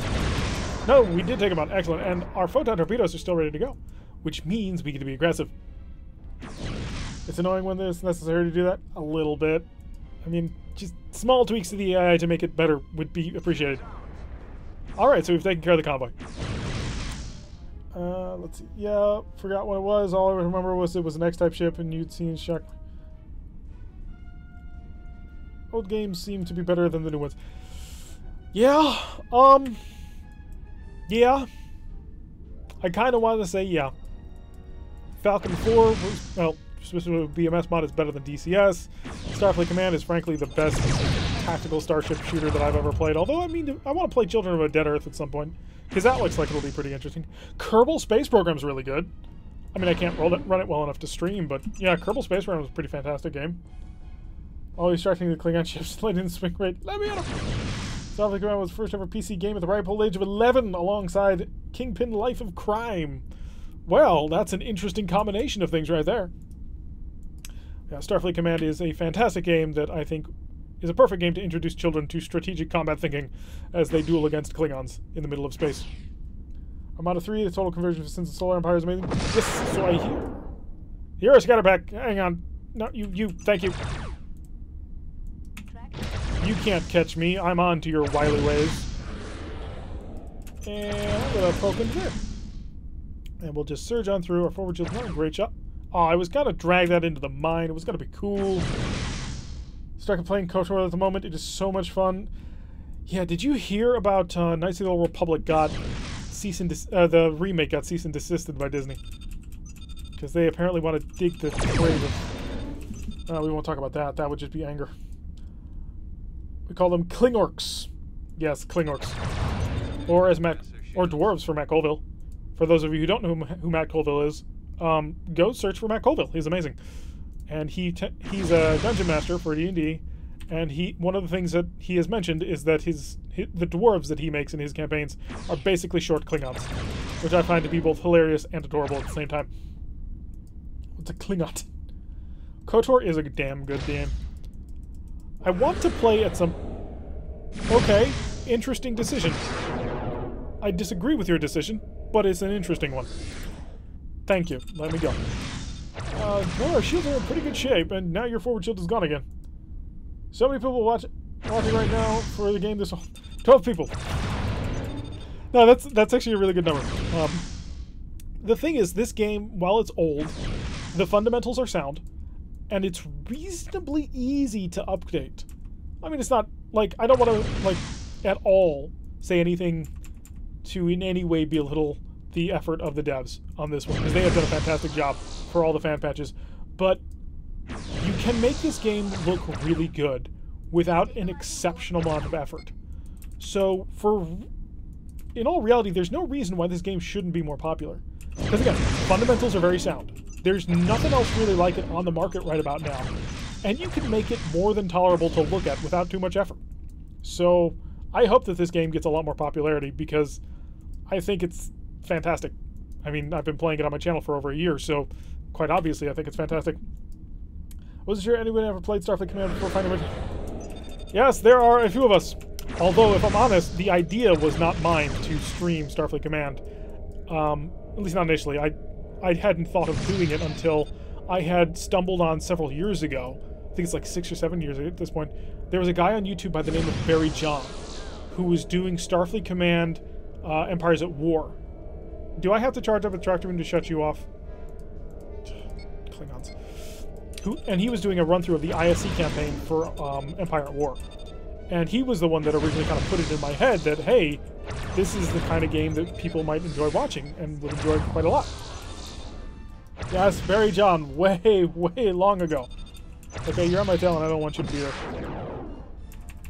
You've got 6 of your friends to visually watch my channel? Wow, thank you so much. I really appreciate it when people kind of send out the, send my channel around to other people to see if they might like it too. It really does mean a lot to me. The Battletech, an awesome alpha steampunk strategy. Yes, I keep meaning to do more Scythe, and I don't get around to it. I still owe people the defeating the AI on the hardest level skirmish difficulty for that game. Are you a transport? Oh my god, you're a transport! I thought you were an escort. You're not. Full power, let's get in there. We got a problem. Oh god. I don't think we're gonna make it in time. I've been wondering why he hasn't been coming in to fight me. Let's see. Barry John to the IC. The impact of phasers had... The impact phasers had in this was great. 3 was such a disappointment in that regard. Was it? I'm going to be 100% honest. I haven't actually ever physically played 3. I mean, I've watched it, but I've never played it. It's sad because it's such a good game Starfleet Battles Tabletop has been based on. It's the best naval combat simulator ever devised, even though it's in the Star Trek universe. I'm not sure about that, but that's purely because I'm thinking like actual military naval war games. But maybe it is. I mean, it's relatively simple and easy to understand. The biggest problem with the tabletop games like that from the 1980s is just there's so much bookkeeping that it immediately terrifies people. Like they think, oh my god, Starfleet Battles, you need all of this and all this time to play? It must be absurdly and impossibly understandable. It's not. It's something pretty much anybody can figure out. And it's not too hard to teach. It just takes some time and effort. I remember watching his videos. He didn't even finish season 1. Oh, I don't think he did anyway. And like, I really was sad when he stopped uploading because like, I want to see where this goes. I've never played through the ISC campaign. I want to know what happens. I imagine that life got involved and he had to go off and do other things. So I don't begrudge him for it because life, after all, is very important to all of us. But yeah, he was the reason why I ended up like finally sitting down and saying, you know what? I want to do something on YouTube. What do I want to do? Okay, let's do Starfleet Command. And it ended up being pretty good. Especially once I found Fire Soul's Orion Pirates Plus mod. Because that was, I mean, that was everything that I ever needed to just feel that the game was good enough to record. And then I think it was Alex. He sent me the background pack And then the guys at Hot and Spicy got in touch with me and were like, yeah, here's some of the stuff that we're working on. Why don't you take a look at some of this? And it was like, from there on, amazing. There were tons of whole campaigns for each of the races. Didn't expect to find that on YouTube at all. I need to go back and finish Series 2 as fast as possible. Because the early seasons I have of this game, I go back on occasion to look at them because someone will, like, post a comment or something. And, like, dear God, my voice quality in them is just terrible. It's like, I feel bad about what I did. Lost to a starbase or something and stopped. Oh, is that what happened? It's been a while. Same Cheese had no idea about half the details of this game for much. It's a really good game. It has a lot of interesting mechanics, and you can figure a lot of it out just by playing. But yeah, I suppose the manual really did help me a lot because I was able to go through it and like, so what does the system actually do? Like, how do you actually figure out and calculate your ECM? Well, it's the square root of... Okay, we understand now. Let's open that up, and then photon torpedoes. Do not have... Oh, it's not yet charged. It's, like, barely not charged. Please, photon torpedo, just because it's cinematic, just... all up and shoot. Apparently not. Did I accidentally change an option? I did not. Photon torpedo just decided it didn't want to be involved in this battle anymore. Orion Pirates Plus runs perfectly on Linux using Wine with no issues. Oh, that's awesome. So even Linux players can get in on this fun. See, nobody has any excuse anymore. They all get to play, except maybe Mac players. I don't know about that. The poor voice quality is charming. I don't know about that. I would strongly disagree. Okay, photon torpedoes. What's... Oh, duh. Normal. Thank you. 32 damage. Thank you, Dracus. I saw just a little bit. Oh, it's like, why will they not fire? Why won't you fire? No one will ever tell me otherwise that Final Fantasy Spirits Within is not a good movie. Are Mac gamers a thing now? Mac gamers have always been a thing. Let's be honest. They are our long-lost brethren who will someday return to the fold and will enjoy the light of all games with us once they finally realize that PCs are superior. Mac gamers are a thing, sort of. You can play the Elder Scrolls Online natively on a Mac for like $6,700. Ah, yes. Well, I suppose we can't make fun of Mac players too much anymore now that graphics card prices have just gone through the roof since crypto mining became a thing. Ugh. Almost makes me wish I had gotten into crypto mining back when you could make real money at it. So do these ESG lances for Lyrians do more damage than normal ESGs? I'm wondering if your ship in the campaign has a stronger alpha strike than your prior ship. So what I've been told, according to the comment section, was that ESG lances automatically hit, they ignore ECM, and they will deal 16 damage, which is 4 damage less, or was it 17 damage? It's one of the two, which is 4 damage less than the ESG can, the normal ESG can at point blank range. But it allows you to shoot out to a range of like 7. So the ESG lance is quite the interesting and powerful piece of equipment. Maybe no, you have 9 people on board. I was about to say, let's see if Starfleet Intelligence would be happy if we had stolen the ship.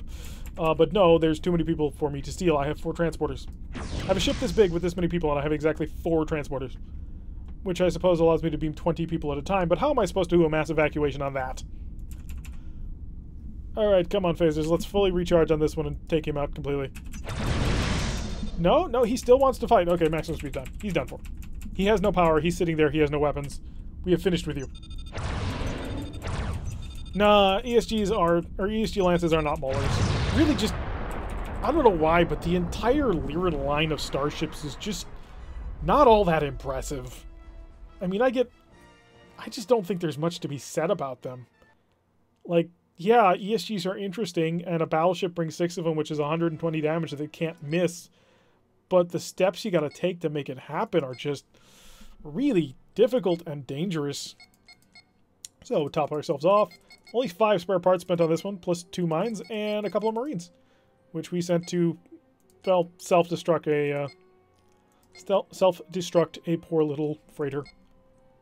Shipyard assault or planetary assault? Do shipyard assault. It tends to be a little bit more dynamic than sitting in a planetary assault at long range, just shelling for an hour. Not the best for alpha strikes though. You should get more money for the successfully capturing enemy ships. I think it's related to how intact the ship is. Oh, hi, bye. Good night. No, I've been here before. I'm not staying here. All power to engines, please, ensigns, and yellow alert. We're gone. Just no. I'm not putting myself through that. We already tried this once with... Yeah, we already tried this once. We're done. Goodbye. Good night. Not happening. We're gone. Have you ever played Klingon Academy? I have not. Nor have I played Starfleet Academy or any of the other academies, which I probably should do at some point. I mean, I do play a lot of Star Trek on the channel. That would seem to be a natural fit, after all. Ship combat is pretty fun if you can avoid running into everything. Well, I have proven that I can run into a planet, so there's that. They don't seem to be disappointing in general. Those pseudo-frigates are far too... Yeah, for what they do, I mean, the Romulan pseudo-frigate, I can totally justify shelling out 220 prestige for something. But, I mean, for a Lyran version with a couple of disruptors and an ESG, that's madness. It's useless. Pointless. Hot and Spicy are not only keeping the community alive. I'm trying. I'm doing my best. Hot and Spicy is doing even more because they're the ones actually doing the fan patches. You should check out their work. Say hi. They're looking... So, really, really excited for what they can bring out more. Like, I'm just... Can't wait for more of it. One thing I do need to do, though, is bug them and say, hey, if I wanted to replace models with other things, can you help me with that? Because there's this really cool... I don't know what class it is, but it's basically an Excelsior that's been rearranged. So, like, the nacelles point downward, there's no neck anymore on it, and I think the hull's been flipped around or something like that. And it looks, in my opinion, much more like a battlecruiser carrier. So I want the BCV model to be changed with that, because that would make more sense. And I also want to change the BCE, the Excelsior, so that the BCE-X has the USS Enterprise B hull. Because, you know, that would make perfect sense to me, in terms of making a ship an X-type ship. Good night, I think. Yes, good night, Brandon. Lyran should be way cooler than they are in game. Yeah, they should be, but they're not. Someday they shall. I do more vids on this game on my Linux channel. Awesome! More people should be playing this game. And openly, and loudly. And then more and more people will play it. Eventually, Starfleet Command II will dominate the world. It'll be no longer Call of Duty that they're playing. It'll only be Starfleet Command. Klingon Academy is super complex. You have near full control over your ship systems and can warp between planets and star systems. That sounds interesting. Kind of sounds a little bit like Bridge Commander. Although I imagine that Bridge Commander was probably inspired by the Academy games. Let's see, let's pop up that forward shield, please, so that we don't get killed. Although he is just a pirate raider, so maybe we don't have a whole heck of a lot to worry about. Let's be real here. So, we're gonna... we'll probably be streaming for another about a half hour, so that'll put us at about a 2-hour stream. And that seems about a good place to wait. And plus, because I have to get up and, like, do stretches and things, because I am still, well, recovering from things. Let's see, we have 5 fighters. That's not terrible, although I don't really have a whole heck of a lot in the way of... Bridge Commander is a dumbed down version. Ah, I see. So it is the Starfleet Command III version of that game. Doesn't mean Bridge Commander's better. Good point. I shouldn't say it's the Starfleet Command III version. That was rude of me. Oh, that was intelligent, clever. And you've almost knocked out one of my shields. I'm not happy with you anymore. Phasers, please. Guess not. Oh, did I shoot at him? I must have. How silly of me. Photon torpedoes. Do you want to get a proximity shot on him? I kind of do, but he's a little bit close for that. Couple mine. Just get him off me just a little bit. I want to chase his fighters around for a bit, knock them all down before anything happens. And that way, if I can knock out these fighters, I don't have to worry about them coming and poking me in the back. Not wrong, though. Well, I try not to be mean for meanness' sake. Also, because everybody tries. Did I fire my photon torpedoes? Am I just going crazy? I must be. Oh, did I? Oh, darn. Well, them photon torpedoes ain't being used anytime soon. Hi, fighters. I knew that was gonna happen. Wow, the shield is still up. Okay, never mind. Better get Lando in here. The shield is still up. Break off. Photon torpedoes. I don't have a shot yet. May have a shot. No, you're pulling. Armada 1's favorite RTS game? The only reason I couldn't get into Armada 1 is because I played Armada 2 first. I got this big double pack years ago, which had it had Elite Force, the tactical expansion thing, and then it also had Starfleet Command, or Starfleet Armada 1 and 2 in it. Yeah, I knew that was going to happen. And I played the heck out of Starfleet Command II. Just over and over and over and over. And so when it came time to play Armada 1, or not Command 2, Armada 2. So when it came time to play Armada 1, I was so used to the controls and the interface on Armada 2 that I just could not get into it. It's like, I'm so close to the ship, I need to zoom back. And it wouldn't let me. Alright, photon torpedoes are set in the right mode this time. Phasers are ready to go. Let's pull up onto him, get our forward shields to a target. Yes, that's an interesting combination. Oh, you foolish, foolish person. Oh, you tried to cloak. Well, I encourage you to make all the tactical mistakes you desire. How's your G-type plasma? I think you knocked out the G-plasma torpedo. Excellent. Armada 2 is a bit too overboard with the number of ships you have to fight with. I don't have a wild weasel, and that's a mistake. It's going to be a mistake that's going to hurt. Oh, it was a fake. It's a fake! It's real! Sorry, YouTube video that I have enjoyed. Yes, the big fat one. Played that a lot. I got into Armada 2, and my brother got into Elite Force. And then we made the mistake of getting Elite Force 2, and... Well, we played through and beat that, but, that was an interesting game. Armada 2 was a bit... Yeah. Maybe that's why I had such a... I don't want to say negative view, but a different view on Armada 1 is because I was expecting the ships to be a lot weaker, so I needed a lot more to do anything, at least in the way that my mind thought that they needed to be used. And I just didn't take the game properly, as it should have been. But yeah, building a fleet of, like, just, what was it, 30-something ships you could have in a single fleet? Just building massive fleets of, like, Sovereigns or Warbirds, or in my case, Negvars, because I played Klingons on that. I played Klingons and Cardassians was my main ones. Cardassians because the Dreadnought missile was just hilarious. Okay, that one's real. Right? Yeah, you're about to open up my... Look at that! Just, ooh, causing all the damages. You're doing a good job here. Alright, it's time to take drastic measures. We're about to roll a 2/3 chance. I would trust Space Marines with this with these odds. Aha! It worked! Space Marine chance for the win. And dumped a whole bunch of photon torpedoes in your face and passed through. Armada 1 felt more cinematic. 2 had some really weird voice acting. It did. Didn't it have Michael Dorn, though? Pretty sure it had Dorn. Grithor will be bathed with your ashes. The best voice line, though, does come from Armada 2, and that's the Brels. Give me more power! Just, I love that voice line to death. I love the Klingons in Armada 2. You honor my house! You honor my house! And then it's just over and over as you order them around. But yeah, the Brels had the best voice lines ever. The girl who was doing it must have been having so much fun in the booth just because she put so much effort into it and it sounds hilarious and I loved it. So we're going to come on in here and, well, we're probably not actually going to be able to kill him. He's pretty in good shape. We're not, but he is. Then again, we are an early Dreadnought. We should probably start looking into replacing our ship. Because we're pretty big for what we bring to the table at this point. Incoming missiles all over the place. Can you deal with them, please? Oh no, I shut off my point defense system. That was a mistake. But now we're bow on, and we've probably got him. 90% of the unit voices from Armada 2 were directly... Were they? Interesting. I gotta get around to playing Armada 1. I gotta just get over the fact that the camera's so close and just play it. Because that era of Star Trek was just so fantastic.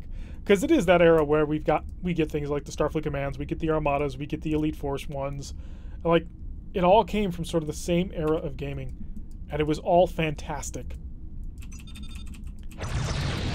Oh, come on. You can't still be alive after that. Slow down. I think we've got him. We're now in front of him, which means he's got us.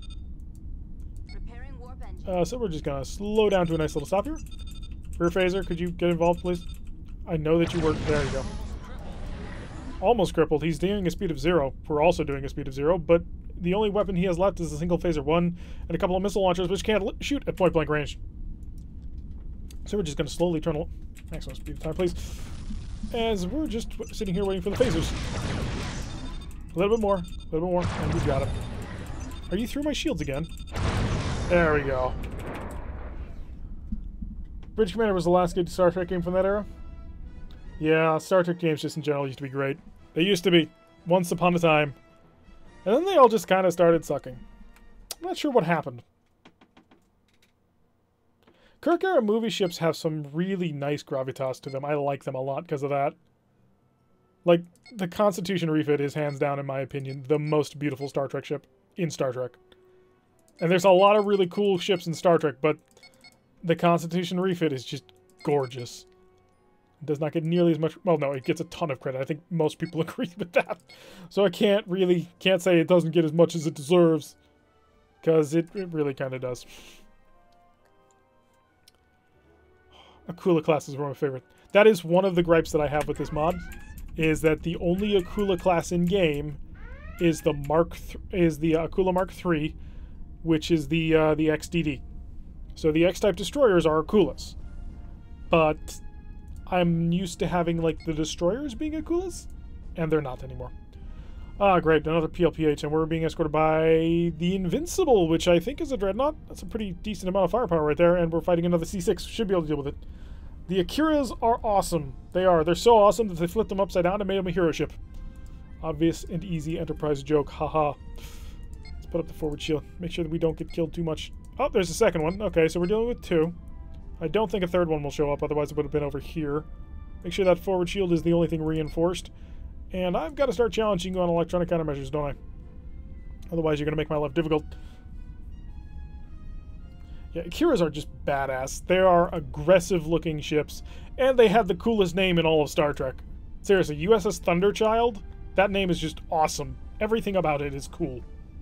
And if you don't agree, you're wrong. My opinion is clearly correct. Really? You've never... That's like the biggest joke about the original Enterprise. Well, not the original Enterprise, but about the the Starship Enterprise, is that NX-01 is literally an Akira just flipped upside down, and some changes to the nacelle. It's like a huge joke. But yeah, it's wow. What the heck? I guess we got to go all the way up to 6 with him. He went up to 6 electronic countermeasures right off the bat. That's my move normally. Well, not in a Federation vessel. I need the accuracy too much in order to try that one. But yeah, the Starship Enterprise is basically an Akira flipped upside down. And, yeah, it does the job. Although, I gotta say, I do like the, I guess it's the Phase 2 Enterprise? Not the original series Phase 2, but the Starship Enterprise with the engineering hull. That thing is pretty badass looking. I thought it was awesome. And I'm really kind of disappointed that Enterprise didn't make it to that point. Enterprise died just before it got really good. Like, I'm one of the people who didn't like the Xindi arc, but everything after the Xindi arc, aside from the World War II bits and a little bit slowness in that season, but the stuff in the lead up to the Romulan War arc was really cool. And that would have gotten us things like that Stage 2 Enterprise, where it had the engineering hull systems. And I'm really kind of sad that Enterprise ended right when it was about to get awesome. Well, there goes our rear shield, but that was kind of to be expected. We got bombed. What set of repairs do I need to get going here? There's a little bit of labs repair, but we'll deal with that. Unfortunately, we have the inviolable. Inviolable? Something like that. One of the reasons I liked Enterprise, imagine the Vulcans, Andorians, Tholians in this game. Wish we had some genius modders. We do have some genius modders in the community. The question is, can we get the ships to put in? And which faction would it? Well, we know what faction they'd all have to be in. They'd have to be Federation faction. I don't know if you can add entire new factions. Replace the pirate faction? That might be an interesting thing. I wonder just how much you can edit the map. That's been something I've been meaning to try, because I want to try editing some of the allegiances of the map so we can start getting some weird setups. Although that's more of like a series 4 or 5 thing. Replace the... Just 8... Yeah, like the 8 pirate factions, all the same ships. Yeah, that's annoying. Put some Vulcans in there. I wonder what the model requirements are for this game. Because I know there are some games where, like, you can't make the model bigger than this, more detailed than this, otherwise the engine just can't handle it. So I'm wondering what Starfleet Command's limit for that would be. So they could really get some interesting stuff. Enjoy destroying the Vulcans with a suicide shuttle. Aggressive, are we? It's not logical. Well, unless the disco. How have the disco shorts been? I haven't been watching them because I haven't been paying attention to disco. Are they any good? Have they improved? I've heard some good things, and I've saw Trekyards' episode about the new Klingons, which I thought was pretty cool. I mean, they were really kind of looking much more the way they should have been. I mean, there were some changes, and we all know Star Trek fans hate change, but I thought they were starting to look kind of good, but I haven't actually watched any of the shorts. So, if anybody knows anything about that, I'd be thrilled to hear about it. I think we've almost got the Death Slayer done. So, not a great choice for a name of a ship. Haven't watched the show past the 3rd episode. Oh, well. Kind of figured that would be something of the way things were. I really want them to do well, but unfortunately, just part of it is... What is that about the new show? About the new Klingons in the new show? Yeah, I know there were some people who really enjoyed it. In fact, the interesting thing about the Star Trek Reddit is it's really split. Like, there are some people who absolutely love the show and some people who absolutely hate it. And it seems pretty well split amongst a large portion of fans, which in some ways is good. Though, personally, I just couldn't get into it. I couldn't like any of the characters enough. Still schlock, but I like new Trek. Well, that works. I think the show has potential, too. Part of the problem is the show has to deal with the fact that Axanar came out just before it. And Axanar, they nailed the look so perfectly for Axanar that, unfortunately, Disco has had to fight that just ever since it started. Lorca's cool. And in fact, oh, it's kind of funny. Just the other night, I watched The Death of Stalin, which is a pretty funny R-rated comedy. And the guy who plays Lorca plays General Zhukov, and he's just amazing in that movie. But no, I like Lorca. Lorca was interesting. The problem is, I want a character that I can root for and think is the character that is supposed to be the one I'm on the side of. And they want that to be Burnham. And I don't like her. There's just... her attitude and the way that she reacts to certain problems doesn't make sense to me. So... But yeah, Death of Stalin was absolutely hilarious. I loved it. And like I said, the guy playing Lorca, he plays General Zhukov. And just the way he swaggers into the scene was just awesome. And I love it. Starfleet Officer show, right? Yeah, that's one of the criticisms that I've heard. And it's kind of one that I share. But again, there are people who really enjoy the show. And if there are people who enjoy the show, then that's great. Not everything is going to be something that I'm going to approve of or think is great. And the fact that they didn't make something that is just universally reviled makes me really happy to know that, hey, they at least got it right for some of the people. I would like them to get it right for me, but the fact that there is an audience out there who is enjoying it, who is continuing to push for more on it, that's a positive sign, because Star Trek needs more. Like, we want more Star Trek. We're ripe for it. We just got to do it right to get enough of the people. Oh wow, we're getting nailed a little bit here. Let's get some repairs going on. Make sure that we don't fall too far behind on things. Some of the tech they have ridiculous. Yeah, like, oh, I guess it just annoys me that they try and claim prime timeline. Most of the show are pretty painfully pragmatic, but I feel they could get better. I just want to see how they explain the whole mushroom quantum entanglement. Because it shows they've written themselves into a corner with that. I'll be interested to see what they try and do with that. I may try and like force my way through the first season and just binge it, because that was my original plan. Is I was just going to binge it after the entire first season was out, so I could sort of grind my way through the first episodes. Because that's kind of one of the great things about binging, and it's one of the things that helped me rewatch Enterprise, was the fact that you can watch it all at once, so the bad episodes all happen at the same time, so you just get through them real quick. I hope the new Patrick Stewart show is very good as well. I don't want to see another Luke Skywalker thing happen, which there are some things that make me worry about that, but I gotta believe that Patrick Stewart wouldn't be on board of ruining that kind of character. They could go some crazy ways with Picard. The next generation. Well, as long as he's not... Well, no. Well, yeah, as long as it's not like... How do I put this? Y'all seen Stargate SG-1 and the episode where they're doing all the television show pitches and they show the younger, newer, edgier Stargate? I just don't want that. That's all I'm hoping for, is not that. I think the spore drive is basically transwarp. If you compare it to transwarp conduits the Borg use, it almost makes sense. Maybe, although then you've got that tardigrade thing and the fact that Voyager could go through it without any trouble at all. But I suppose you could argue that it's a stable. The gates were a stabilizing thing for it, so you didn't need a navigator. The tardigrade thing is weird. I'm sorry, it just is. But then again, Star Trek is all about crazy, massively out there sci-fi concepts. That's not a bad thing at all. It's probably one of the best things about the first season is just they really did kind of go all out on sort of a weird, crazy, sciencey idea, which is a positive in my book. It's just that they also decided to do a war, which I'm quite interested in actually seeing play out on screen in a proper way that doesn't involve the Vulcans apparently trying to kill people. Maybe the transwarp conduit is the corpse of the mushroom network? Maybe. I'm thinking it will be connected to the Excelsior. That would be interesting. Ooh, you could do some interesting things with that. Huh. Yeah, I don't know. I haven't done too much with Disco. I really do need to get around to actually binging that first season just so that I'm sort of up to date on how Star Trek is. Because not having experienced a show or a movie like that, I don't think it puts me in a great position to try and talk, not authoritatively about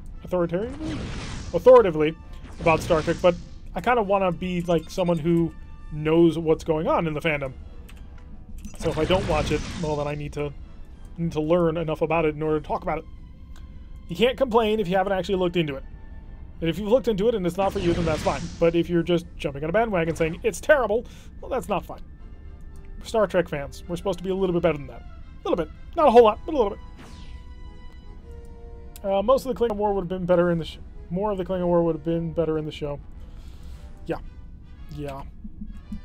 And again, unfortunately, Star Trek Discovery ran into Axanar. Like, not even going into the Axanar fiasco and everything that happened with that, and no matter where you fall on the side of it, I think most of us can agree that Axanar looks TOS. Like, it looks and it feels like what Star Trek kind of would be in that series. And so them fighting a war on that level, it made sense the way that Axanar portrayed it. And the way that Disco does, it just doesn't mesh with me.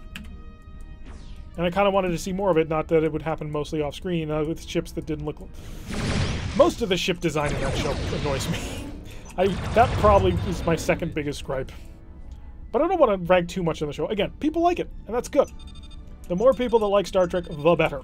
So long as we're giving the right messages on what Star Trek is supposed to be. So, let's see. I'll have to check my... You've never seen Axanar? Holy God, go... Well, I suppose in 8 minutes, but even if right now, just Google Prelude to Axanar. It is the most amazing fan project that ever came out, and unfortunately, half was responsible for destroying Star Trek fan projects in the future, but also kind of not really, but also yes. The ships are horrendous.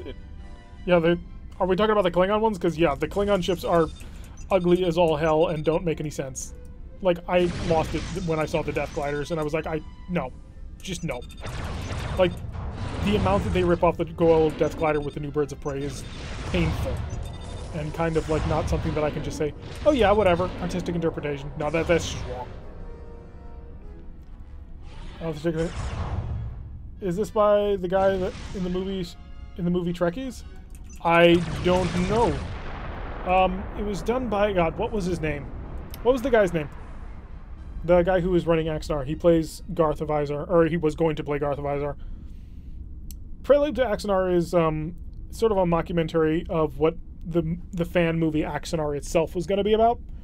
So it was a fan project, and it ended up running into some legal problems. And I don't want to get into that there. I just want to enjoy and say how good it looked and how good it felt. I don't want to get involved with the whole politics of what ended up happening, but it was a fan movie that unfortunately ran into some issues with CBS and had to stop.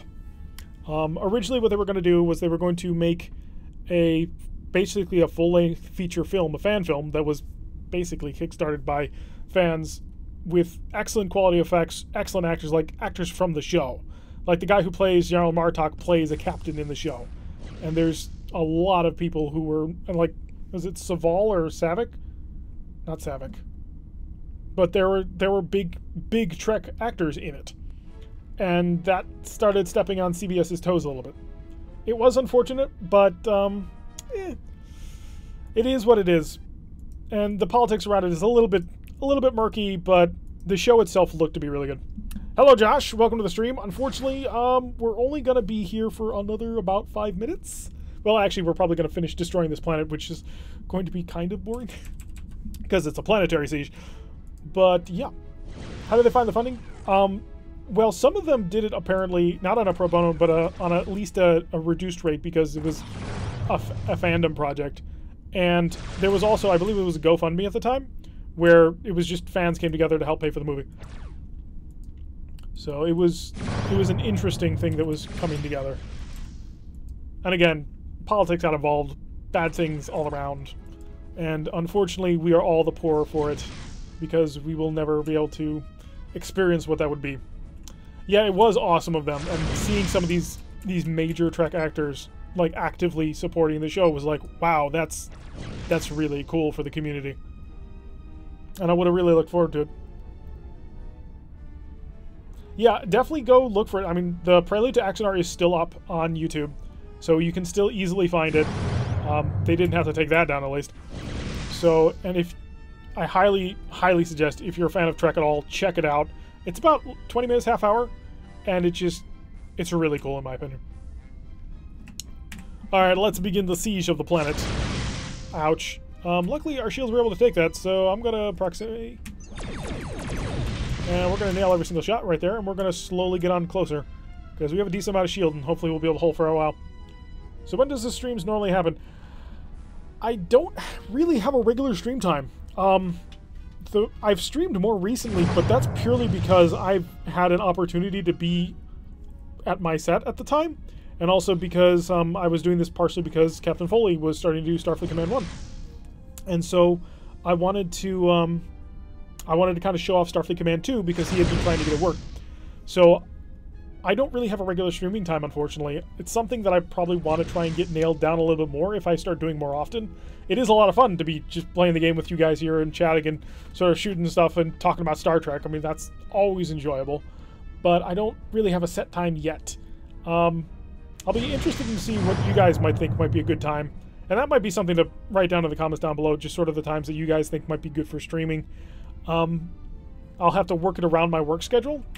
But I'd definitely like to try and do it more often, because it is a lot of fun to just hang out with you guys and both stream and play Empire Wars, or Orion Pirates at the same time. And also, hopefully, Captain Foley will get his stuff together and he'll start streaming Starfleet Command II more often. And then we have, what was his name? I'm going to scroll back. Somebody is going to start streaming on his Linux machine to demonstrate that it can be done there as well, so more people have access to the game. Good night, Cheese. Sleep well. And dream of photon torpedoes. The best thing to dream of, as always. So we're just steadily slow. Oh, I knew you were covering me. You care about me, but not this Dreadnought. Partially because this Dreadnought is piloted by a coward who's going to hang outside of range. So part of the problem is we're now facing, unfortunately, the full might and defensive firepower of all the additional power he can throw into something. Which we don't really have the phasers to knock down. Yet. Let's increase the speed of time. I'm a little bit worried about getting completely blitzed, but it sounds like the planet is more concerned about the other Dreadnought, which is great. Your own name makes you laugh. Well, it's a good name. It's a strong Klingon name. We are Klingons. Something like that. Let's get in there and... Oh, we can get it on yellow, but we can't just do enough damage yet.